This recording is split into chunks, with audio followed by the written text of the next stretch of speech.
Estamos a un minuto de iniciar la transmisión de En torno al dinero, el mejor programa informativo y de análisis dedicado a los temas del dinero, la economía, las finanzas y los negocios. Con el apoyo de Lidia Barrón Cortés y Miriam Gutiérrez, Eduardo Torreblanca Jax encabeza este esfuerzo periodístico en televisión. Canal 76 en la plataforma de cable Easy, Canal 168 en Total Play y en las plataformas de YouTube y Facebook, en las que también transmitimos en vivo y directo. En la plataforma gtv.com.mx transmitimos en vivo, así como nuestra página www.entornoaldinero.com.mx, en donde además tenemos el histórico de los programas y de las principales secciones con que contamos. Sean bienvenidas y bienvenidos. Con mucho gusto, iniciamos el trabajo de hoy. Estoy harto. ¿Verdad? ¿Verdad?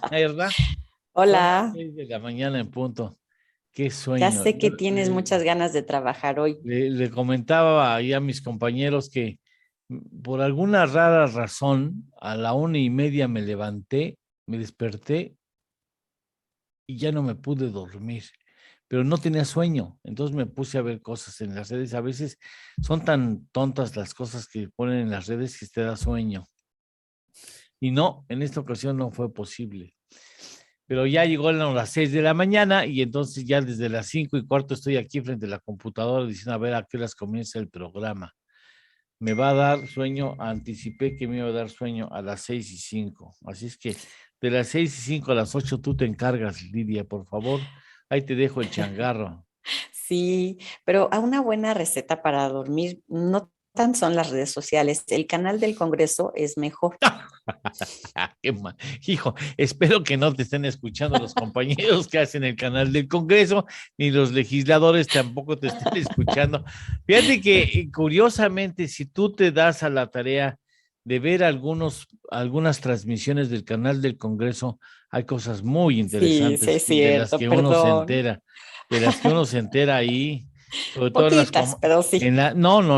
hartitas en las Sí. comparecencias, lo que vienen sacando los señores funcionarios, las erratas que tienen a veces, Ah, bueno, eso sí lo está poco interesante. preparados de algunos legisladores, no voy a decir nombres, pero unos dicen de veras, no están buenos ni siquiera para barrer las calles. Hay tipos que verdaderamente dicen, no es posible que Ay, sí es una México pena. tenga estos congresistas, de veras. Pero ¿verdad que eso sí te despertó, ya viste? Ya pasaron las 6. Ah, no, todavía no. Apenas vamos en las No, 6:01. son Híjole. 6:01, a las 6 Sí, a las 5 seis y dijiste. cinco me desconecto. Amenazaste con dejar el programa. Ok. ¿Quiénes cumplen santo hoy? Hoy Onomásticos. es día de San Ambrosio. No, bueno, así no vamos a poder seguir despiertos. San Ambrosio, a ver, muchachos, ni le pensamos. Muchachos, por favor.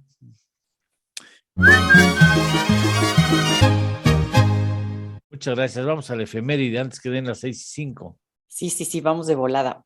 Un 7 de diciembre, pero de 1996, la Organización de las Naciones Unidas reconoció a la fecha como el Día Mundial de la Aviación Civil para conmemorar la creación de la OASI, que es la Organización de Aviación Civil Internacional, esto en el año de 1944. El propósito del día es crear conciencia de la importancia de la aviación internacional y fomentar también la cooperación de todos los países para formar una red de tránsito global al servicio de la humanidad. Y es que pues ya no se puede concebir el mundo sin el transporte aéreo. Y les tengo un dato curioso. El vuelo más largo que existe en estos días dura 15 horas 25 minutos. 15:25 a ser en China.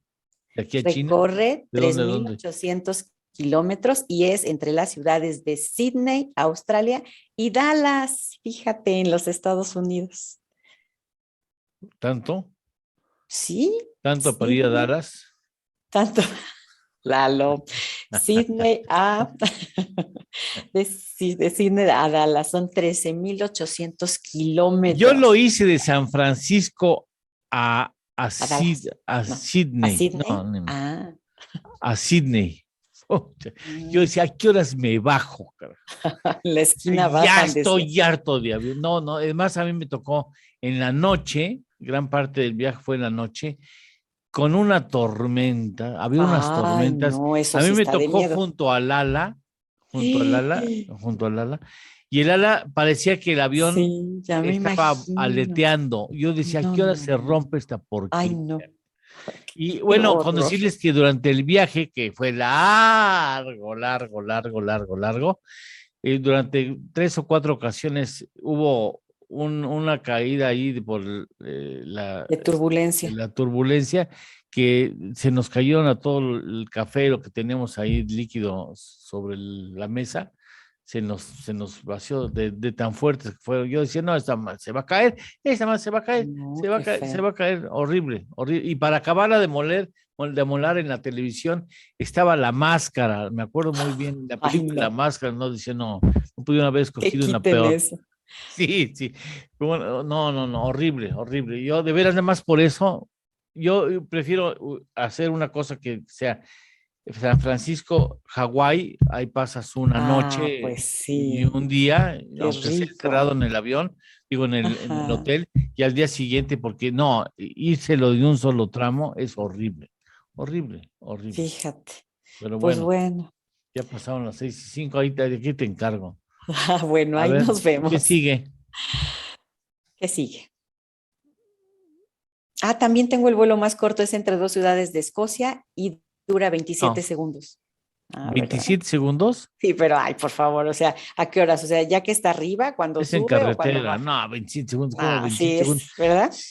Si el vuelo más rápido lo hizo el presidente de México, Ah, le dio una sí. vuelta a la esquina, le dijeron, ahí donde hay un Oxxo, aquí, ahí dan vuelta. Y entonces inauguraron el aeropuerto Felipe Ángeles. Ah, Sí, por sí. Ah, pues supuesto. entonces ya rompimos el récord nosotros en Sí, México. claro, claro. ¿Qué sigue? ¿Qué sigue? Sigue el Esas son resumen. las noticias más importantes desde nuestro punto de vista en este día martes.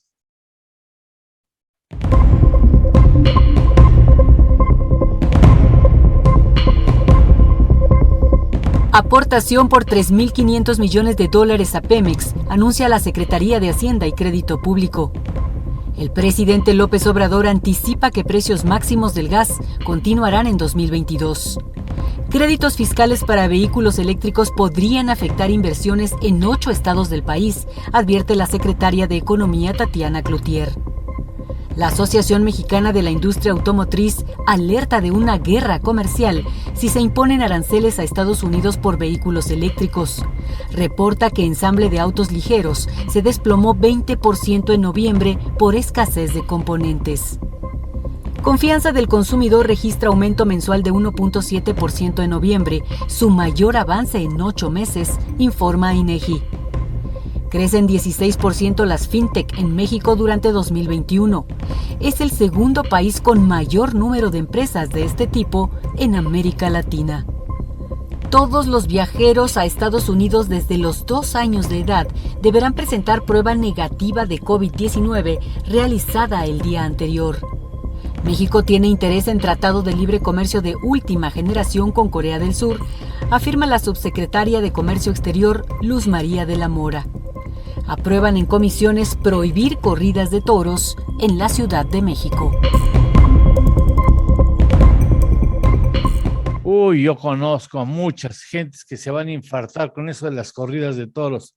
Yo no participo de esa fiesta brava, reconozco que hay un complejo económico que lo soporta y a la que se debe, de hecho, y sé que la crianza de toro bravo, de toro de lidia, finalmente acaba siendo parte de la cadena económica, pero a mí en lo personal no disfruto ni ver cómo un ser humano arriesga, ¿no? Es la vida frente a un toro bravo y cómo lastiman al toro bravo, cómo le quitan fuerza para que pueda el torero hacer sus desplantes de machismo taurino. Pero mañana le vamos a tener a una persona que es fanático de la tauromaquia para que se defienda, para que no digan que aquí tiramos onda.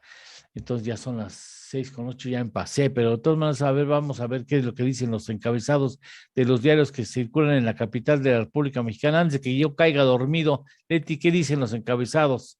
Muy buenos días. Estos son los encabezados de los diarios que se editan en la Ciudad de México este martes 7 de diciembre. Reforma. Inyectan a Pemex otros 3.500 millones de dólares. Otros 3.500. Suman transferencias 30.000 millones de dólares en este sexenio. El Universal. Indaga Unidad de Inteligencia Financiera operaciones de inmobiliaria de Gertz, empresa de la cual de socio con su yerno ha recibido transferencias millonarias internacionales desde 2015. Excelsior. Los envíos a domicilio impulsan la economía. INEGI. El sector vive un boom ante la pandemia. Milenio. Lanzan rescate de Baja California en medio de la narcoguerra por Tijuana. El presidente anunciará el sábado la estrategia contra la inseguridad, mientras que cárteles de Jalisco y Sinaloa se pelean calle por calle la frontera. Expertos temen más sangre cuando caiga el mayo. La jornada. A mayor apoyo del pueblo, más ataques al gobierno. Andrés Manuel López Obrador. Se ayuda a la clase media al evitar gasolinazos y alzas eléctricas. El Financiero. Inyecta gobierno 3.500 millones de dólares en capital a Pemex. Especialistas señalan el posible impacto negativo en finanzas públicas. El Economista. Pemex recibirá del gobierno 3.500 millones de dólares y cambiará modelo de negocio. Equivale a 9% de todo su gasto programado en 2022. El Heraldo de México. Alcoholímetro al doble en la capital. Diciembre y enero. El Sol de México. Presidencia paga luz y agua de casas vacías. 150,392 pesos en este año. La Razón de México. Va tercera dosis a adultos con un ajuste. Habrá mezcla de vacunas. Se aplicaron 5 biológicos diferentes a los de 60 y más. Y hasta aquí los encabezados de este martes, Lalo. Sí, van a combinar Así es. mezcal con tequila o qué diablos, ¿no? Pues van a combinar las diferentes. Sí, dicen que la de Pfizer con AstraZeneca es buen cóctel. Pero al parecer la Sinovac con la AstraZeneca, ¿no? Y creo que así es como va a iniciar en Tlalpan hoy. AstraZeneca, pues, vamos a mandar cámara a ver cómo salen de la vacuna, ¿no? Pues a ver qué reacciones hay, porque bueno, en Tlalpan al parecer pusieron Sinovac, ¿no? Y hoy creo que es la que van a empezar a aplicar. Pero hoy se inicia la vacunación en Tlalpan, en la alcaldía de Tlalpan. La tercera dosis. Así es. El booster que dice, ¿no? Así es, Lalo. Para los de 60 y más habían dicho primero que iba a ser para los mayores de 65, pero ya bajaron la edad, ahora van de 60 y más. Ahí va, fíjate, Leti, hoy se acaba de salir la inversión fija bruta. Ese es un indicador muy importante porque dice cómo se está invirtiendo en el país. Nada más le digo a usted que no hay crecimiento si no hay inversión previa. O sea, es imposible pensar en un crecimiento económico en una nación si no hay inversión pública y privada, pero sobre todo privada. Bueno, pues ahí están los datos. Con respecto al mes inmediato anterior, este es dato de septiembre, que acaba de dar a conocer el INEGI.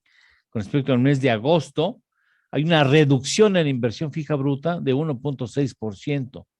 Y en el caso específico, déjame ver, ya la regué, quién sabe qué hice. Pero bueno, a ver si me puedes poner, si eres tan amable, el indicador que está, porque yo ya para variar, quién sabe qué hice, yo no quiero jalar. Ahí está. Tenemos un avance de 10.8% con respecto a hace un año, pero no se guíe por lo de hace un año, porque pues, hace un año estaba tumbada la economía. Lo importante es ver el proceso de recuperación, hacer la comparativa con respecto al mes inmediato anterior. En construcción, una reducción de 1.5%, y eso que está el aeropuerto y las vialidades. Residencial menos 4%, para que vea usted la confianza que se tiene en la compra de casas y departamentos. Maquinaria, equipo menos 1.6%, nacional menos 3.1%, equipo de transporte nacional menos 7.5%. No, hombre, la economía va asentándose. Es como esos perros que los saca usted a pasear y de repente dicen, yo ya no sigo, y se acuestan. O sea, ahí ya no le ha tocado ver que están así, dicen, no, yo ya no. Y se sienten y ya dicen, ya no. Pues así está la economía mexicana. De esto hablaremos un poco más adelante con Víctor Ortiz Niño. De la pausa comercial tendremos a Roberto Rock, nos da detalles de cómo Martí Batres y el PRI están tejiendo lo que podría ser una alianza clave para sacar adelante, insisten, la reforma eléctrica. Eso durante la pausa son las 6:14. Antes de ir a saludos, vamos a una pausa y regresamos. Esto es En torno al dinero. Con Eduardo Torreblanca y Lidia Barrón Cortés. Hacemos una pequeña pausa y continuamos. Esa fue la primera columna que la leí en la mañana, como a las 4 de la mañana estaba yo diciendo, no manches lo que están haciendo ya, cómo están tejiendo. Martí Batres se va a llevar una medallota. ¿Qué dice, Roberto? Dice, una negociación a múltiples niveles entre el oficialismo y el PRI cursa caminos cada vez más controvertidos. Uno de ellos recorre la política en la Ciudad de México, donde se atribuye al secretario de Gobierno Martí Batres velar con celo la impunidad que goza desde hace 9 meses Cuauhtémoc Gutiérrez, exdirigente del Institucional. Batres forma parte de un engranaje que busca someter al Institucional para la aprobación de reformas a leyes federales dictadas desde Palacio, pero a nivel local induce el mismo sojuzgamiento en favor de la agenda del gobierno de Claudia Sheinbaum. Es probable que ello derive en la extinción final del prismo capitalino, pero el costo moral de la maniobra no será menor, en especial si se considera que la señora Sheinbaum es una clara aspirante a la presidencia del país en 2024. Gutiérrez de la Torre y 4 de sus cercanos fueron acusados desde hace 7 años, en 2014, de manejar una red de prostitución con mujeres jóvenes, contratadas en las propias oficinas capitalinas del entonces partido en el gobierno, lo que incluía servicios sexuales para el propio dirigente. En marzo pasado, tras múltiples vericuetos jurídicos, la Fiscalía de la ciudad anunció que serían detenidos, lo que no fue posible debido a lo que entonces fue descrito como un operativo policial premeditadamente desastroso. Desde entonces, poco o nada ha dicho la autoridad sobre este caso. Testimonios allegados a este espacio indican que tanto en la Fiscalía Capitalina como en los tribunales que llevan ese asunto, existe la orden de que el expediente ni siquiera se ha desempolvado, si no hay una orden expresa de Batres. Mientras ello ocurre, el PRI de la ciudad ha entrado en un limbo absoluto, tanto en su actividad parlamentaria en la vida de las alcaldías en donde participa, como en su participación dentro del bloque opositor que golpeó a Morena en las elecciones de este año. Los cargos contra Gutiérrez, que aprovechó los tiempos de opositor para apropiarse de todos los espacios del tricolor en la metrópoli, consistieron en el delito de trata de personas en modalidad de explotación sexual agravada. Roberto Zamorano, tesorero del PRI, Sandra Vaca Cortés, actual diputada local, Claudia Martínez y Adriana Rodríguez, las 3 acusadas de reclutar a las jóvenes para prostituirlas, se hallan igualmente imputadas y además libres. El actual dirigente del PRI en la ciudad, Israel Betanzos, y el coordinador parlamentario del mismo en el Congreso local, Tonatiu González, forman parte del primer círculo de operadores de Gutiérrez. Regresamos al aire.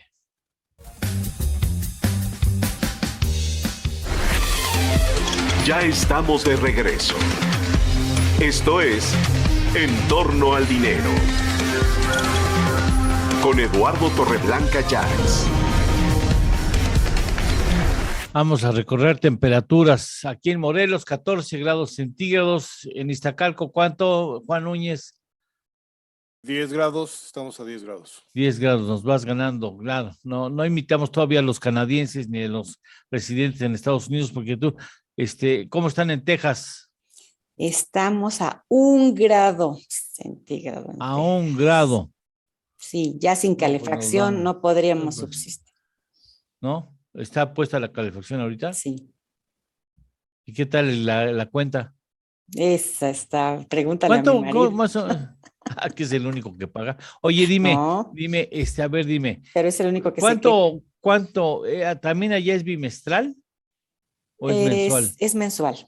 Ahí Es es mensual. mensual, sí. Y más o menos, sobre cuánto está la factura. Pues mira, ahorita vamos empezando, pero ya ha entrado el invierno, pueden ser facturas de unos $300 O mensuales, sea, que 200, unos $300 mensuales, 6,500 pesos más o menos. Sí, al sí es mes. caro, sí, al mes. No, bueno, son alrededor de unos 3 meses o 4 los fuertes, 3 meses, fuertes Y tres después meses. viene el calor, que también ahí Que es claro, pero fíjate que es más económico el recibo. 6,000 y tantos. Ay, fíjate que es más Sí. caro en Monterrey y ¿De en la zona. veras? Sí, sí, sí, por supuesto. Ojalá alguien nos pueda ayudar en Monterrey. Sergio Torres, y que siempre nos saluda desde Monterrey, que nos digan más o menos de a cómo no es la factura por tener el aire acondicionado todo el día o la calefacción, si fuera el caso. Bueno, por lo pronto vamos a los diarios. Si quieren más, Leti, ¿tú en qué temperatura estás? A 10 grados, Lalo. A 10 grados. No, Aquí pues en el sigue centro de la ganándote. ciudad. Sí, no, en la Condesa, no. Un grado nadie lo mata. Bueno, solamente un canadiense lo mata fácil. Pero bueno, vamos a ver qué dicen los encabezados en materia de economía y finanzas. Estos son los encabezados de las secciones de Economía, Negocios y Finanzas de los diarios que se editan en la Ciudad de México este martes 7 de diciembre. Negocios del periódico Reforma anticipan guerra con Estados Unidos por autos. Alista México arancel a productos estadounidenses. Cartera del Universal. Aportaciones para Pemex van como a un barril sin fondo. Recursos son insuficientes para una empresa poco rentable, opinan analistas. El gobierno anuncia inyección de otros 3.500 millones de dólares. Dinero de Excelsior. Inyectarán más capital a Pemex. Refinanciamiento. Negocios de Milenio. Secretaría de Hacienda pone ahorros para bajar la deuda de Pemex. Dará aportación patrimonial de 3.500 millones de dólares y en adelante podrá disponer de excedentes de liquidez. Petrolera presiona finanzas públicas y calificación, señala Banco Base. Economía del diario La Jornada. Anuncia a Hacienda aportación de 3.500 millones de dólares a Pemex. Disminuir deuda entre los objetivos. Economía, mercados e indicadores del financiero. Inyectarán 3.500 millones de dólares a Pemex para reducir deuda, anuncia Hacienda. Empresas y negocios del economista. La 4T amplía apoyo a Pemex y va por ajuste a modelo de negocios. Secretaría de Hacienda inyectará 3.500 millones de dólares. Mercados del Heraldo de México. Apoyo para Pemex. Van 3.500 millones de dólares. Finanzas del Sol de México. Pagarán deuda Pemex igual a 2 trenes Maya. Gobierno tomará el patrimonio necesario. Negocios de la Razón de México. México acudirá a la OMC si prospera estímulo para autos eléctricos en Estados Unidos, señala la Secretaría de Economía. Y hasta aquí los encabezados de las secciones de Economía y Finanzas, Lalo. Bueno, tendremos a Kenneth Smith a las 7 de la mañana hablándonos de lo que significa esta pretendida política económica en Estados Unidos de apoyar la compra de autos eléctricos producidos en territorio estadounidense, que es violatoria a los acuerdos. Yo no sé si algo está metiendo ahí ruido con el propósito de hacer una negociación. Ya hablaremos con Ken Smith, pero a mí me parece que es importante pensar en que en lugar de que estemos peleándonos los tres socios, hagamos un acuerdo para reconformar nuestras plantas productivas y así garantizar que tendríamos los autos eléctricos más baratos del mundo o de los más eficientes al menos. Y eso le daría otro sesgo al acuerdo comercial. Pero bueno, a lo mejor mete esa iniciativa con el propósito de provocar lo que ya ha provocado en México y en Canadá, una indignación, un coraje, un rechazo a una política de apoyo que es selectiva con respecto a las plantas que están ubicadas en Estados Unidos, y por eso vamos a hablar con Kenneth Smith hacia las 7 de la mañana. Por lo pronto, ¿qué dicen los mercados, Lidia? El mercado estadounidense cerró la jornada con ganancias. El promedio industrial Dow Jones registró un avance de 1.87% y se ubicó en 35.227.03 unidades. El Standard & Poor's ganó 1.17% y quedó en 4.591.67 unidades. El índice Nasdaq presentó un repunte de 0.93% y se ubicó en 15.225.15 unidades. El mercado mexicano concluyó la jornada también de manera positiva. El índice de precios y cotizaciones sufrió una variación de 0.02% y se ubicó en 50.605.56 unidades. En la Bolsa Institucional de Valores, el índice FTSE ganó 0.04% a 1.044.10 unidades. Los petróleos, el West Texas se cotizó en $69.49 por barril tras un incremento de 4.87%. El Brent del Mar del Norte se vendió en $73.08 con un repunte de 4.58%. Y la mezcla mexicana de exportación se cotizó en $64.48 con un incremento de 4.22%. Las divisas. El dólar interbancario se cotizó en 21.22 pesos y el euro en 23.94 pesos. Todo esto con datos del Banco de México. Bueno, pues malas noticias para quienes están en Estados Unidos y Canadá y también, por supuesto, para quienes están en México, porque los precios de los petróleos siguen avanzando con fuerza. En el caso del West Texas avanza 3.15% en estos momentos hasta 71.68. Ahí tiene usted el referente de cómo cerró ayer. El Brent del Mar del Norte avanza 2.74% hasta 75.08. El peso mexicano en su relación con el dólar bastante estable en 21.21, prácticamente sin movimiento alguno. Bueno, pues ahora tendremos, después de los saludos que nos habrá de dar Lidia Barrón, vamos a ir con otra columna que tiene mucho que ver con este intento del gobierno federal de fortalecer y sacar de la crisis a petróleos mexicanos. Loable el esfuerzo, solamente vale la pena recordarle al gobierno federal que la muy lamentable situación de petróleos mexicanos se ha ganado a partir de varios sexenios, de muchos sexenios, particularmente del que continuó de Carlos Salinas de Gortari. Entonces, lo que bien se hizo destruir a petróleos mexicanos no va a revertirse en una sola administración. Yo creo que en ese sentido, si no hay una planeación de mediano y largo plazo, una redefinición de negocio, una reingeniería interna a toda costa radical, ¿no? O sea, una radical replanteamiento de la forma en que opera petróleos mexicanos, no la sacan adelante. Si no redefinen el papel, por ejemplo, del sindicato, de los beneficios del sindicato, de la situación de muchos trabajadores, esa empresa no va a salir adelante. Nos la comimos toda. Bueno, ¿qué tenemos? Saludos. Vamos a los saludos, Lalo. Nos saluda desde bien temprano José Enrique, nos dice muy buenos días, comunidad. Francisco Castillo dice, hola, muy buenos días, Lidia Barrón y Eduardo. Saludos desde Houston, Texas. Él también tiene frío, seguramente. Un fuerte abrazo para todos, dice, bendecido día igualmente para usted. Vale, NT, buenos días, saludos desde San Luis Potosí. Excelente martes para todos, dice. Gracias. Vale. Muchas gracias. Marta Monsalvo, buenos días para todos desde Ramos Arizpe, Coahuila. Saludos hasta allá con mucho gusto también. José Antonio Carvajal Alonso dice muy buenos días. Saludos desde el municipio de Calvillo, lugar de la monumental Santa Cruz de Calvillo y sede del Museo Nacional de Pueblos Mágicos. Saludos hasta allá. Torres Ivón, buenos días, equipo de En Torno al Dinero. Feliz martes. Igualmente para usted, Ivón. Alex Escadrufo, como todos los días, dice muy buenos días, amigos. Así es que los saludamos a todos con mucho gusto. Maribel Toro Gayol nos manda una alerta informativa del Blizzard Warning en Hawái. Resulta que está nevando en Hawái. Está nevando en Hawái, aunque usted no lo crea. ¡Qué barbaridad! Sí, de esa brisa con hielito, ¿no? No sé cómo le dicen allá en Texas. Esas veces que, ¿no?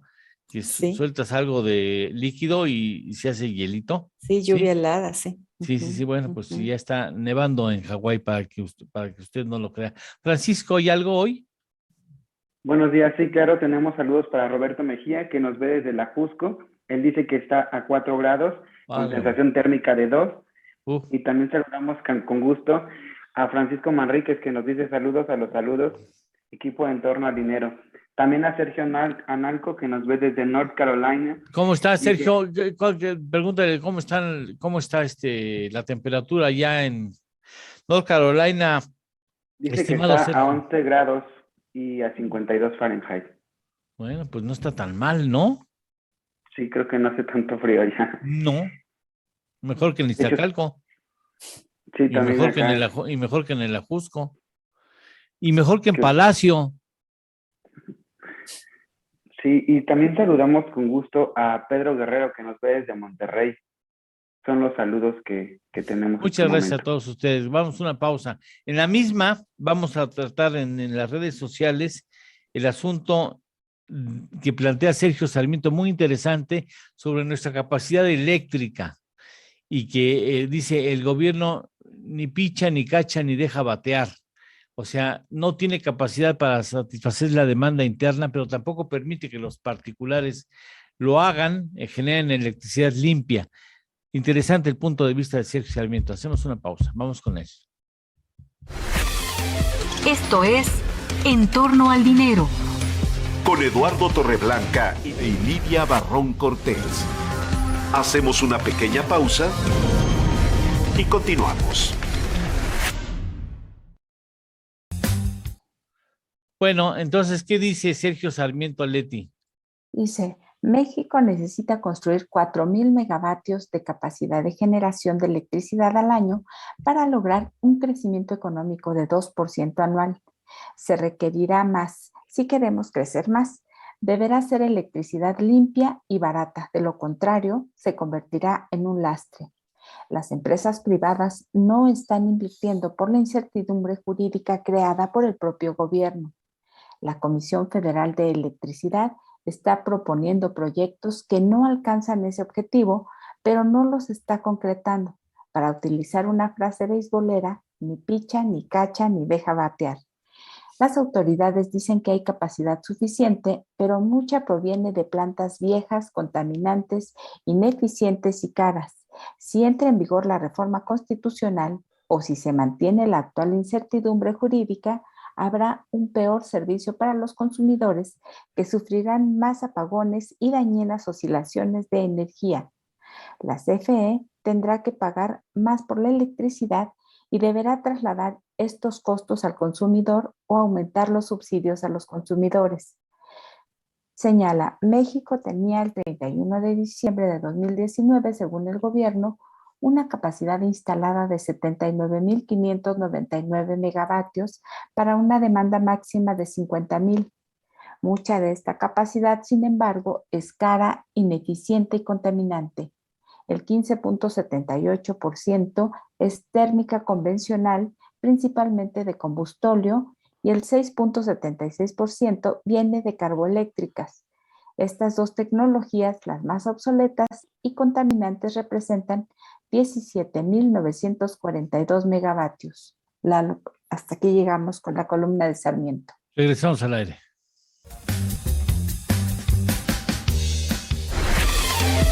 Ya estamos de regreso. Esto es En torno al dinero. Con Eduardo Torreblanca Llanes. Para entender mejor de economía. Bien común. Es todo aquel bien donde no hay exclusión en el consumo. Todos se pueden beneficiar de él. Al ser un recurso explotable por todos los miembros de la comunidad, se puede agotar su abastecimiento. Algunos ejemplos de bienes comunes son el medio ambiente o los recursos hidrobiológicos, es decir, los peces, las algas y otros.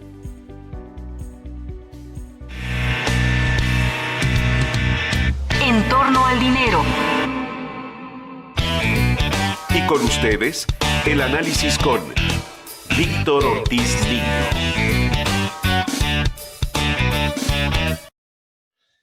Bien, Víctor Ortiz Niño, muchas gracias. ¿Cómo estás? muy contento, Esperando ¿no? la- Creo que el León pasó a la final, ¿no? Así es, muy buenos días. Estamos esperando la final del jueves y el domingo contra el Atlas Es el para Atlas coronarnos contra... campeón. No vayas a Jalisco, ¿eh? No Ah, vayas a sí. echarte unas tortas ahogadas a Guadalajara, porque no No, vas a ser ahorita muy no. bien recibido ahorita, no vale la pena. Pero No. bueno, yo creo que valdría la pena que alguien le haga justicia al Atlas. Nada más desde 1951 no es campeón y tiene como 20 años de no haber llegado a una final. Fíjate, nada más. Superó al Cruz Azul, ¿no? No en Definitiva, número, no en número de finales. no, pero sí en campeonatos. Sí. Oye, por cierto, déjame decirte que, por cierto, me dice Sergio Analco que hoy se cumplen 80 años del ataque a Pearl Harbor. 80 años. 80 años del ataque a Pearl Harbor. Sí, cierto. Muchas gracias, Sergio. Fue un 7 de diciembre de 1941, si no me equivoco. Tiene Qué buena toda la memoria. razón. Y ¿Tú qué fue donde estabas se haciendo acabó ahí? la mitad de la flota. ¿Estabas lavando la cubierta de qué barco? No, yo estaba acá en Acapulco tomando el sol. Bueno, oye, hoy, y Sergio si Ernesto nos hace el favor de poner el indicador, hoy sería conocer la inversión fija bruta. Y otra vez cae, otra vez está cayendo, sigue cayendo. Pues sí, es que los inversionistas dicen, no, ¿para qué invertimos? Digo, ¿para qué seguimos invirtiendo si no hay reglas claras o nos cambian la jugada, ¿no?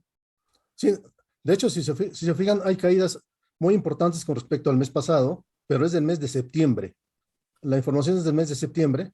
Habría que esperar la de octubre y noviembre, que indudablemente va a seguir mostrando caídas con respecto al mes pasado, no en forma anual. Y esto es básicamente por lo que tú estás señalando. Si el escenario no es nada sencillo, auditorio y Eduardo, como ya habíamos planteado, esperamos un fin de año muy difícil. Inclusive, ayer también se dio a conocer la producción de automóviles ligeros, que también tiene problemas, ya que fue afectada por el rompimiento de las cadenas productivas a nivel mundial, y esto afectó que nada más tuviéramos una producción de 248,960 unidades, es decir, una caída del 20% anual, y que también afectó las exportaciones de México en el mes de noviembre, y que tuvo una baja del 16% anual. Esto, lo que me acaban de comentar, me señala que la economía está frenada. No estoy diciendo que está en recesión, pero está frenada. No, espérame, los datos que calcula Ernesto Fárez Santoscoy en la firma bursamétrica anticiparían una recesión, o sea, porque contemplan que en el último trimestre del año también pudiera tener un comportamiento de la economía de signo negativo, con lo que ya habría 2 trimestres consecutivos con signos negativos y ya estaríamos hablando técnicamente de una recesión económica. Ligera, pero es factible. Sí, ligera, pero recesión, digo que es dramática, tomando en cuenta que pues, la manera en que caímos el año pasado exigiría un rebote más sostenido, ¿no? Sí, no, de hecho, lo que se espera para fin de año del Producto Interno Bruto es que cierre sobre niveles del 5,5 al 5,8%, y para 2022, que es donde vamos a tener mayor reflejo, 3 y tantos, ¿no? Un crecimiento del 2,5 al 2,8%, que es muy bajo. Sí, ahora, tomando en cuenta de dónde se ha caído, sí, por supuesto. Ahora, a todo esto también debemos señalar el apoyo que ayer se le dio a Pemex por parte de Hacienda, que se anunció. A ver, ¿Qué es lo ¿tú que le ves sentido? Sí. No es que uno quiera ver cerrar a Pemex, o sea, es obligado que el gobierno entre al quite y lo apoye, pero tú le ves sentido, la sola inyección de recursos es suficiente. Es que no nace la sola inyección de recursos, Eduardo. Están liberándole flujo de efectivo, porque lo que hicieron fue mediante la inyección de capital por 3,500 millones de dólares que ya señalaste, que son más o menos 74,000 millones de pesos. Sí. Pero también se están refinanciando deudas y se está reduciendo la carga fiscal. Es decir, están liberando recursos. ¿Por qué? Hay intercambio de bonos con vencimientos entre 2024 y 2030 por una combinación de un bono a 10 años y efectivo. Además, se van a recomprar bonos con vencimiento entre 2044 y 2016. Es decir, están liberando recursos. Y aquí, ¿por qué le veo sentido? Porque en el corto plazo hay que sobrevivir. Y ese es lo que están dándole aire a Pemex para que pueda sobrevivir en el corto plazo. De mediano y largo plazo, estoy de acuerdo contigo. Simple y sencillamente no se tienen los elementos suficientes. Se dice que va a haber una nueva estrategia comercial, una nueva plan de negocios en Pemex. No lo sabemos cuál es.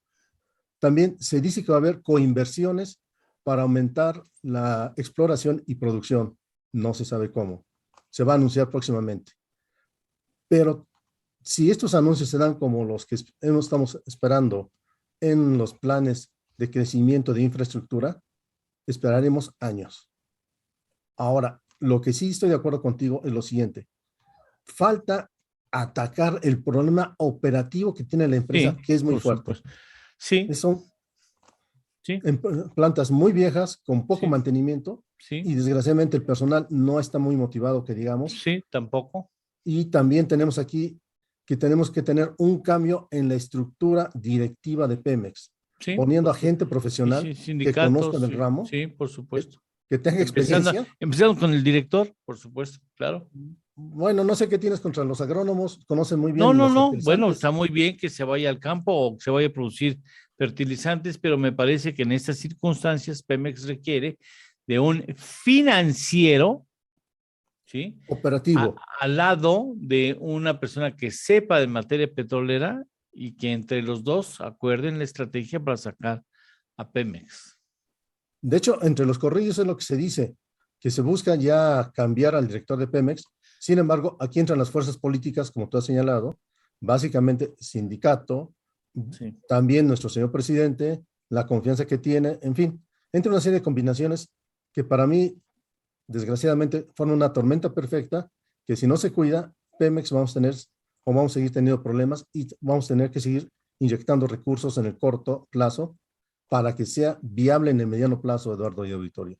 Bueno, te agradezco mucho, mantente en la pausa comercial. Ahí le tenemos un detallito que nada tiene que ver con las finanzas, que nos va a platicar Juan Núñez. Y si hay tiempo, yo le platico una anécdota que me dijeron de cómo se las gastan los miembros del sindicato, entre muchas otras cosas que podemos argumentar del apoyo de Pemex a las fiestas del sindicato, a las celebraciones del sindicato. Está en el contrato colectivo de trabajo. Vamos a una pausa y regresamos. Esto es En torno al dinero. Con Eduardo Torreblanca y Lidia Barrón Cortés. Hacemos una pequeña pausa y continuamos.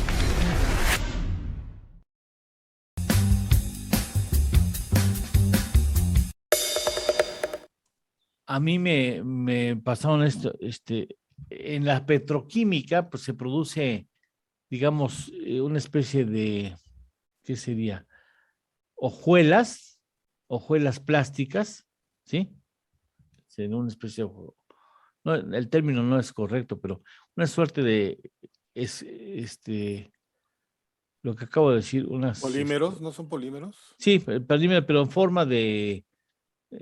forma así como de avena, digámoslo así, ¿no? O sea, bueno, pues hay una cláusula en el sindicato donde dice que si ese material, supongo que ya no se hace, si ese material se contamina porque las bolsas en donde se les deposita llegan a tocar el suelo, se contamina, entonces que dicen que son unas bolsotas enormes en donde se meten esos polímeros.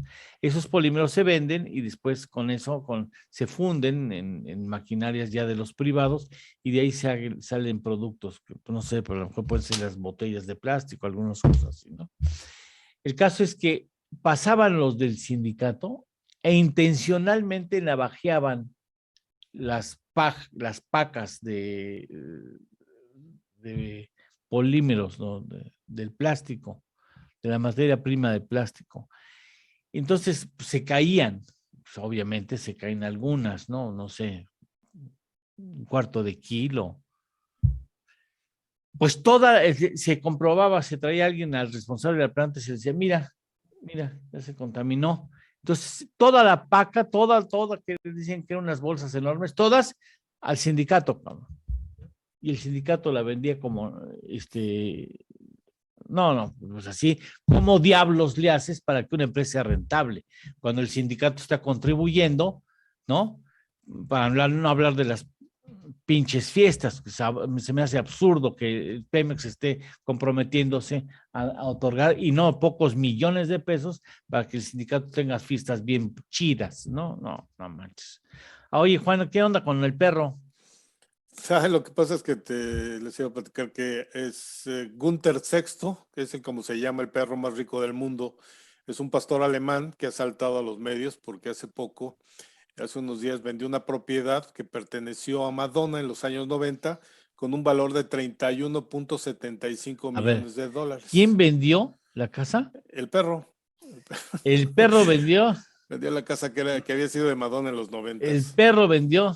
No me digas. Es el perro más rico. El perro tiene yates y tiene otras casas en otras partes del mundo. ¿Y cómo le hizo para manifestar su voluntad de la venta? Lo que pasa es que pertenece a una dinastía de perros. Vamos.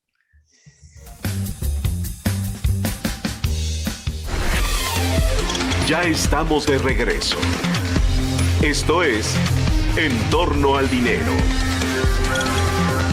Con Eduardo Torreblanca Llanes. Bueno, ya nos pusimos en el chisme y ya no pudo participar, Víctor. Te ofrezco una disculpa. Que pases un buen fin de semana. Gracias. Igualmente, nos vemos el jueves. Vale, bueno, muchas gracias. Gracias a las plataformas que toman nuestro mensaje y lo reproducen a sus respectivas audiencias. De ellos nos despedimos nosotros. Seguimos hasta las 8 de la mañana. Lidia, por favor. Muchas gracias por su presencia. Los esperamos el día de mañana en punto de las 6 de la mañana. Que tengan muy buen martes. Muchas gracias. Bueno, vamos a ver qué dicen los columnistas en materia económica. Leti. Mari Carmen Cortés, en su columna Desde el piso de remates, que se publica en Excelsior, comenta que desde que fue nombrado secretario de Hacienda Rogelio Ramírez de la O, dejó claro que entre sus prioridades está enderezar Pemex, que con su deuda de 114,000 millones de dólares es una de las más endeudadas del mundo, pero también la más ineficiente. Mari Carmen destaca el anuncio de lo que es el enésimo rescate de Pemex, que incluye una reducción de la carga fiscal al bajar el derecho de utilidad compartida de 52 a 40%, reducir la deuda con aportaciones patrimoniales, pero usando excedentes de liquidez y sin impacto en el gasto público ni el presupuesto de egresos, y que el gobierno federal no asumirá las obligaciones ante los acreedores de Pemex. La duda, dice Mari Carmen, es si ahora sí renunciará Octavio Romero, quien ha sido un pésimo director de Pemex, y si Ramírez de la O tendrá no solo un papel más decisivo en la elaboración del nuevo plan de negocios, sino en la conducción de la empresa. Y Enrique Quintana, en su columna Coordenadas, que se publica en El Financiero, advierte que la propuesta del gobierno norteamericano de establecer un estímulo fiscal de hasta $12,500 por unidad para los autos eléctricos que se fabriquen en su totalidad en Estados Unidos es una acción cuya trascendencia no se puede exagerar. Considera que más allá del reclamo y del cabildeo, poco podemos hacer respecto a la votación que tendrá efecto previsiblemente la próxima semana en el Senado de Estados Unidos. Destaca que en el curso de las próximas 2 décadas, lo más probable es que una parte muy significativa de la producción automotriz migre de la estructura que hoy existe, basada en motores de combustión interna que utilizan gasolina y diésel, a otra basada esencialmente en la energía eléctrica. Advierte que lo que sí podemos hacer es trabajar para planear este cambio, que será el más importante que haya tenido la industria automotriz en muchas décadas, y que de no hacerlo, nos tomará con los dedos en la puerta.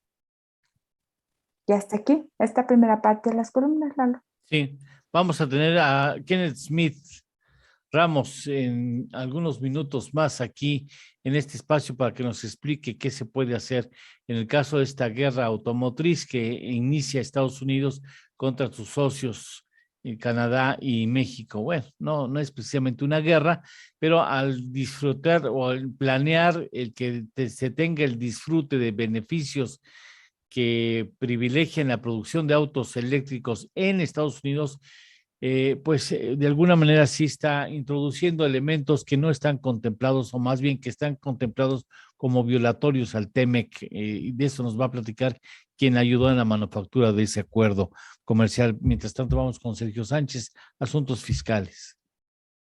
Ayer comentaba del apoyo que se va a otorgar por parte del DIF a los beneficiarios universales que desafortunadamente han perdido a un familiar a causa de la COVID-19. Y bueno, haciendo hincapié y especial señalamiento, esto se llevará a cabo siempre que alcancen los recursos presupuestados para tal efecto y que también se reúna la documentación comprobatoria solicitada para llevar a cabo el trámite de la obtención de ese beneficio de 11,460 pesos. Ahora bien, en ese mismo orden y tema, me he de referir a las deducciones personales que llevan a cabo las personas físicas que están obligadas a presentar declaración anual o que sin tener la obligación así lo decidan y que hayan notificado previamente a su retenedor la intención de hacerla por así convenir a sus intereses. Por lo que en este tema de las defunciones y gastos funerarios que se eroguen, hay que considerar lo siguiente. No serán deducibles los gastos funerarios a futuro, hasta el momento en el que se ejerzan, aun estos hayan sido pagados en su totalidad.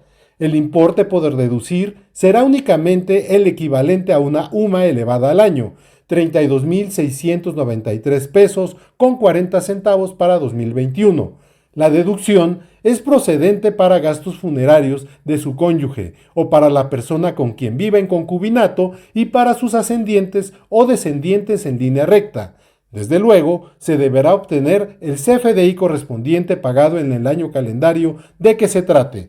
Muy importante saber que respecto al pago de estos servicios existe un criterio jurisdiccional emitido por la Prodecon, en el que se señala que este gasto puede ser pagado en efectivo, excepto los aplicables a honorarios médicos, dentales y por servicios profesionales en psicología y nutrición.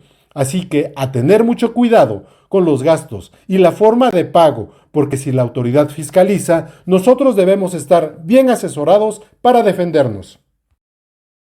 A ver, después de una pausa tendremos a Yamile Moncada hablando de las comisiones el año entrante de las AFORES, y nos prepararemos a recibir a Kenneth Smith Ramos para hablar de este asunto de las cuestiones del conflicto eléctrico de los automóviles eléctricos entre Canadá, Estados Unidos y México. Por lo pronto, en la pausa comercial también hablaremos de Loret, que nos habla de un gobierno que es celoso con la corrupción incluso de sus propios colaboradores, pero muy tolerante cuando se comprueba que puede haber mal manejo de los recursos públicos. Regresamos. Esto es En torno al dinero, con Eduardo Torreblanca y Lidia Barrón Cortés. Hacemos una pequeña pausa y continuamos.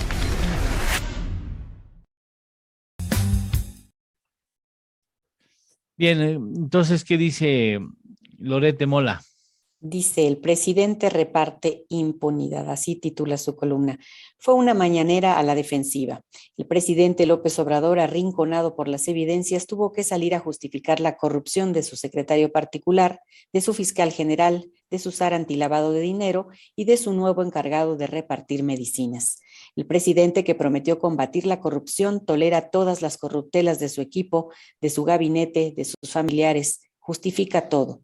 En vez de deslindar responsabilidades y abrir investigaciones creíbles que tengan consecuencias sobre los malos elementos, se pone a la defensiva y, carente de argumentos, ataca con calumnias a periodistas y medios de comunicación. Incapaz de desmentir videos y documentos, se arropa en el insulto, apuesta por la impunidad, busca diluir con mentiras cualquier indignación pública que genere una sistemática acumulación de escándalos propios, dice Loret. En los últimos días se han acumulado 4 casos escandalosos. Jueves, su secretario particular Alejandro Esquer y su oficial mayor Denise Basto aparecen en video como parte de una operación carrusel que maneja dinero en efectivo. Entran a una sucursal, se forman, depositan fajos de cash, se vuelven a formar, vuelven a depositar. todo para evadir las leyes contra la evasión fiscal y el lavado de dinero. La investigación fue de Latinus. Domingo, en su apetito por militarizar toda la administración pública y encomendar al ejército su gobierno en lo que él se encarga de la campaña del 2024, el presidente nombró a un general para distribuir las medicinas y tratar de paliar el desabasto. A las denuncias de que el general Jens Pedro Lohmann manejó turbiamente la millonaria licitación de 488 ambulancias para el ISSSTE en su cargo anterior, se sumó que la revista Proceso informó que hace 12 años estuvo implicado en la desaparición forzada de 3 personas, caso que fue sentenciado por la Corte Interamericana de Derechos Humanos. Lunes, El Universal publicó en su primera plana un reportaje que desnuda operaciones irregulares del fiscal general de la República, Alejandro Hertz Manero, con base en una investigación del propio gobierno, es de la Unidad de Inteligencia Financiera, UIF, se revela que en un solo año Hertz compró 122 vehículos de lujo. 122 en un año. Con un valor superior a los 109 millones de pesos. Casi cada tercer día, uno. Cierto, el festín de transferencias y movimientos multimillonarios despertaron sospechas. Válgame Dios. Bueno, pues por lo pronto fifí sí es, por supuesto. Pero pues, de verdad, ¿qué quieres? Tantas Ciento y tantos autos en un año. Pues eres concesionaria. Regresamos al aire.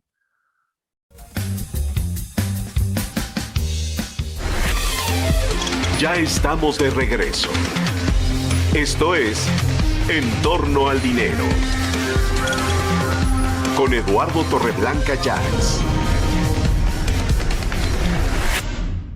Yamile Moncada, por cierto, Yamile Moncada tiene un programa muy exitoso en Vive TV, también tiene un programa de radio en una estación en donde en algún momento yo también tuve un programa que se llamaba Universo Pyme en radio, a veces radio, y nos ha ofrecido y aceptamos con mucho gusto, y tuvimos que, como sabe, Ernesto Méndez tuvo que editar más de 45 programas de Yamile Moncada porque sus programas son de 1 hora y ya los tenemos en la plataforma de GTV, ¿no? ¿Es correcto, Ernesto?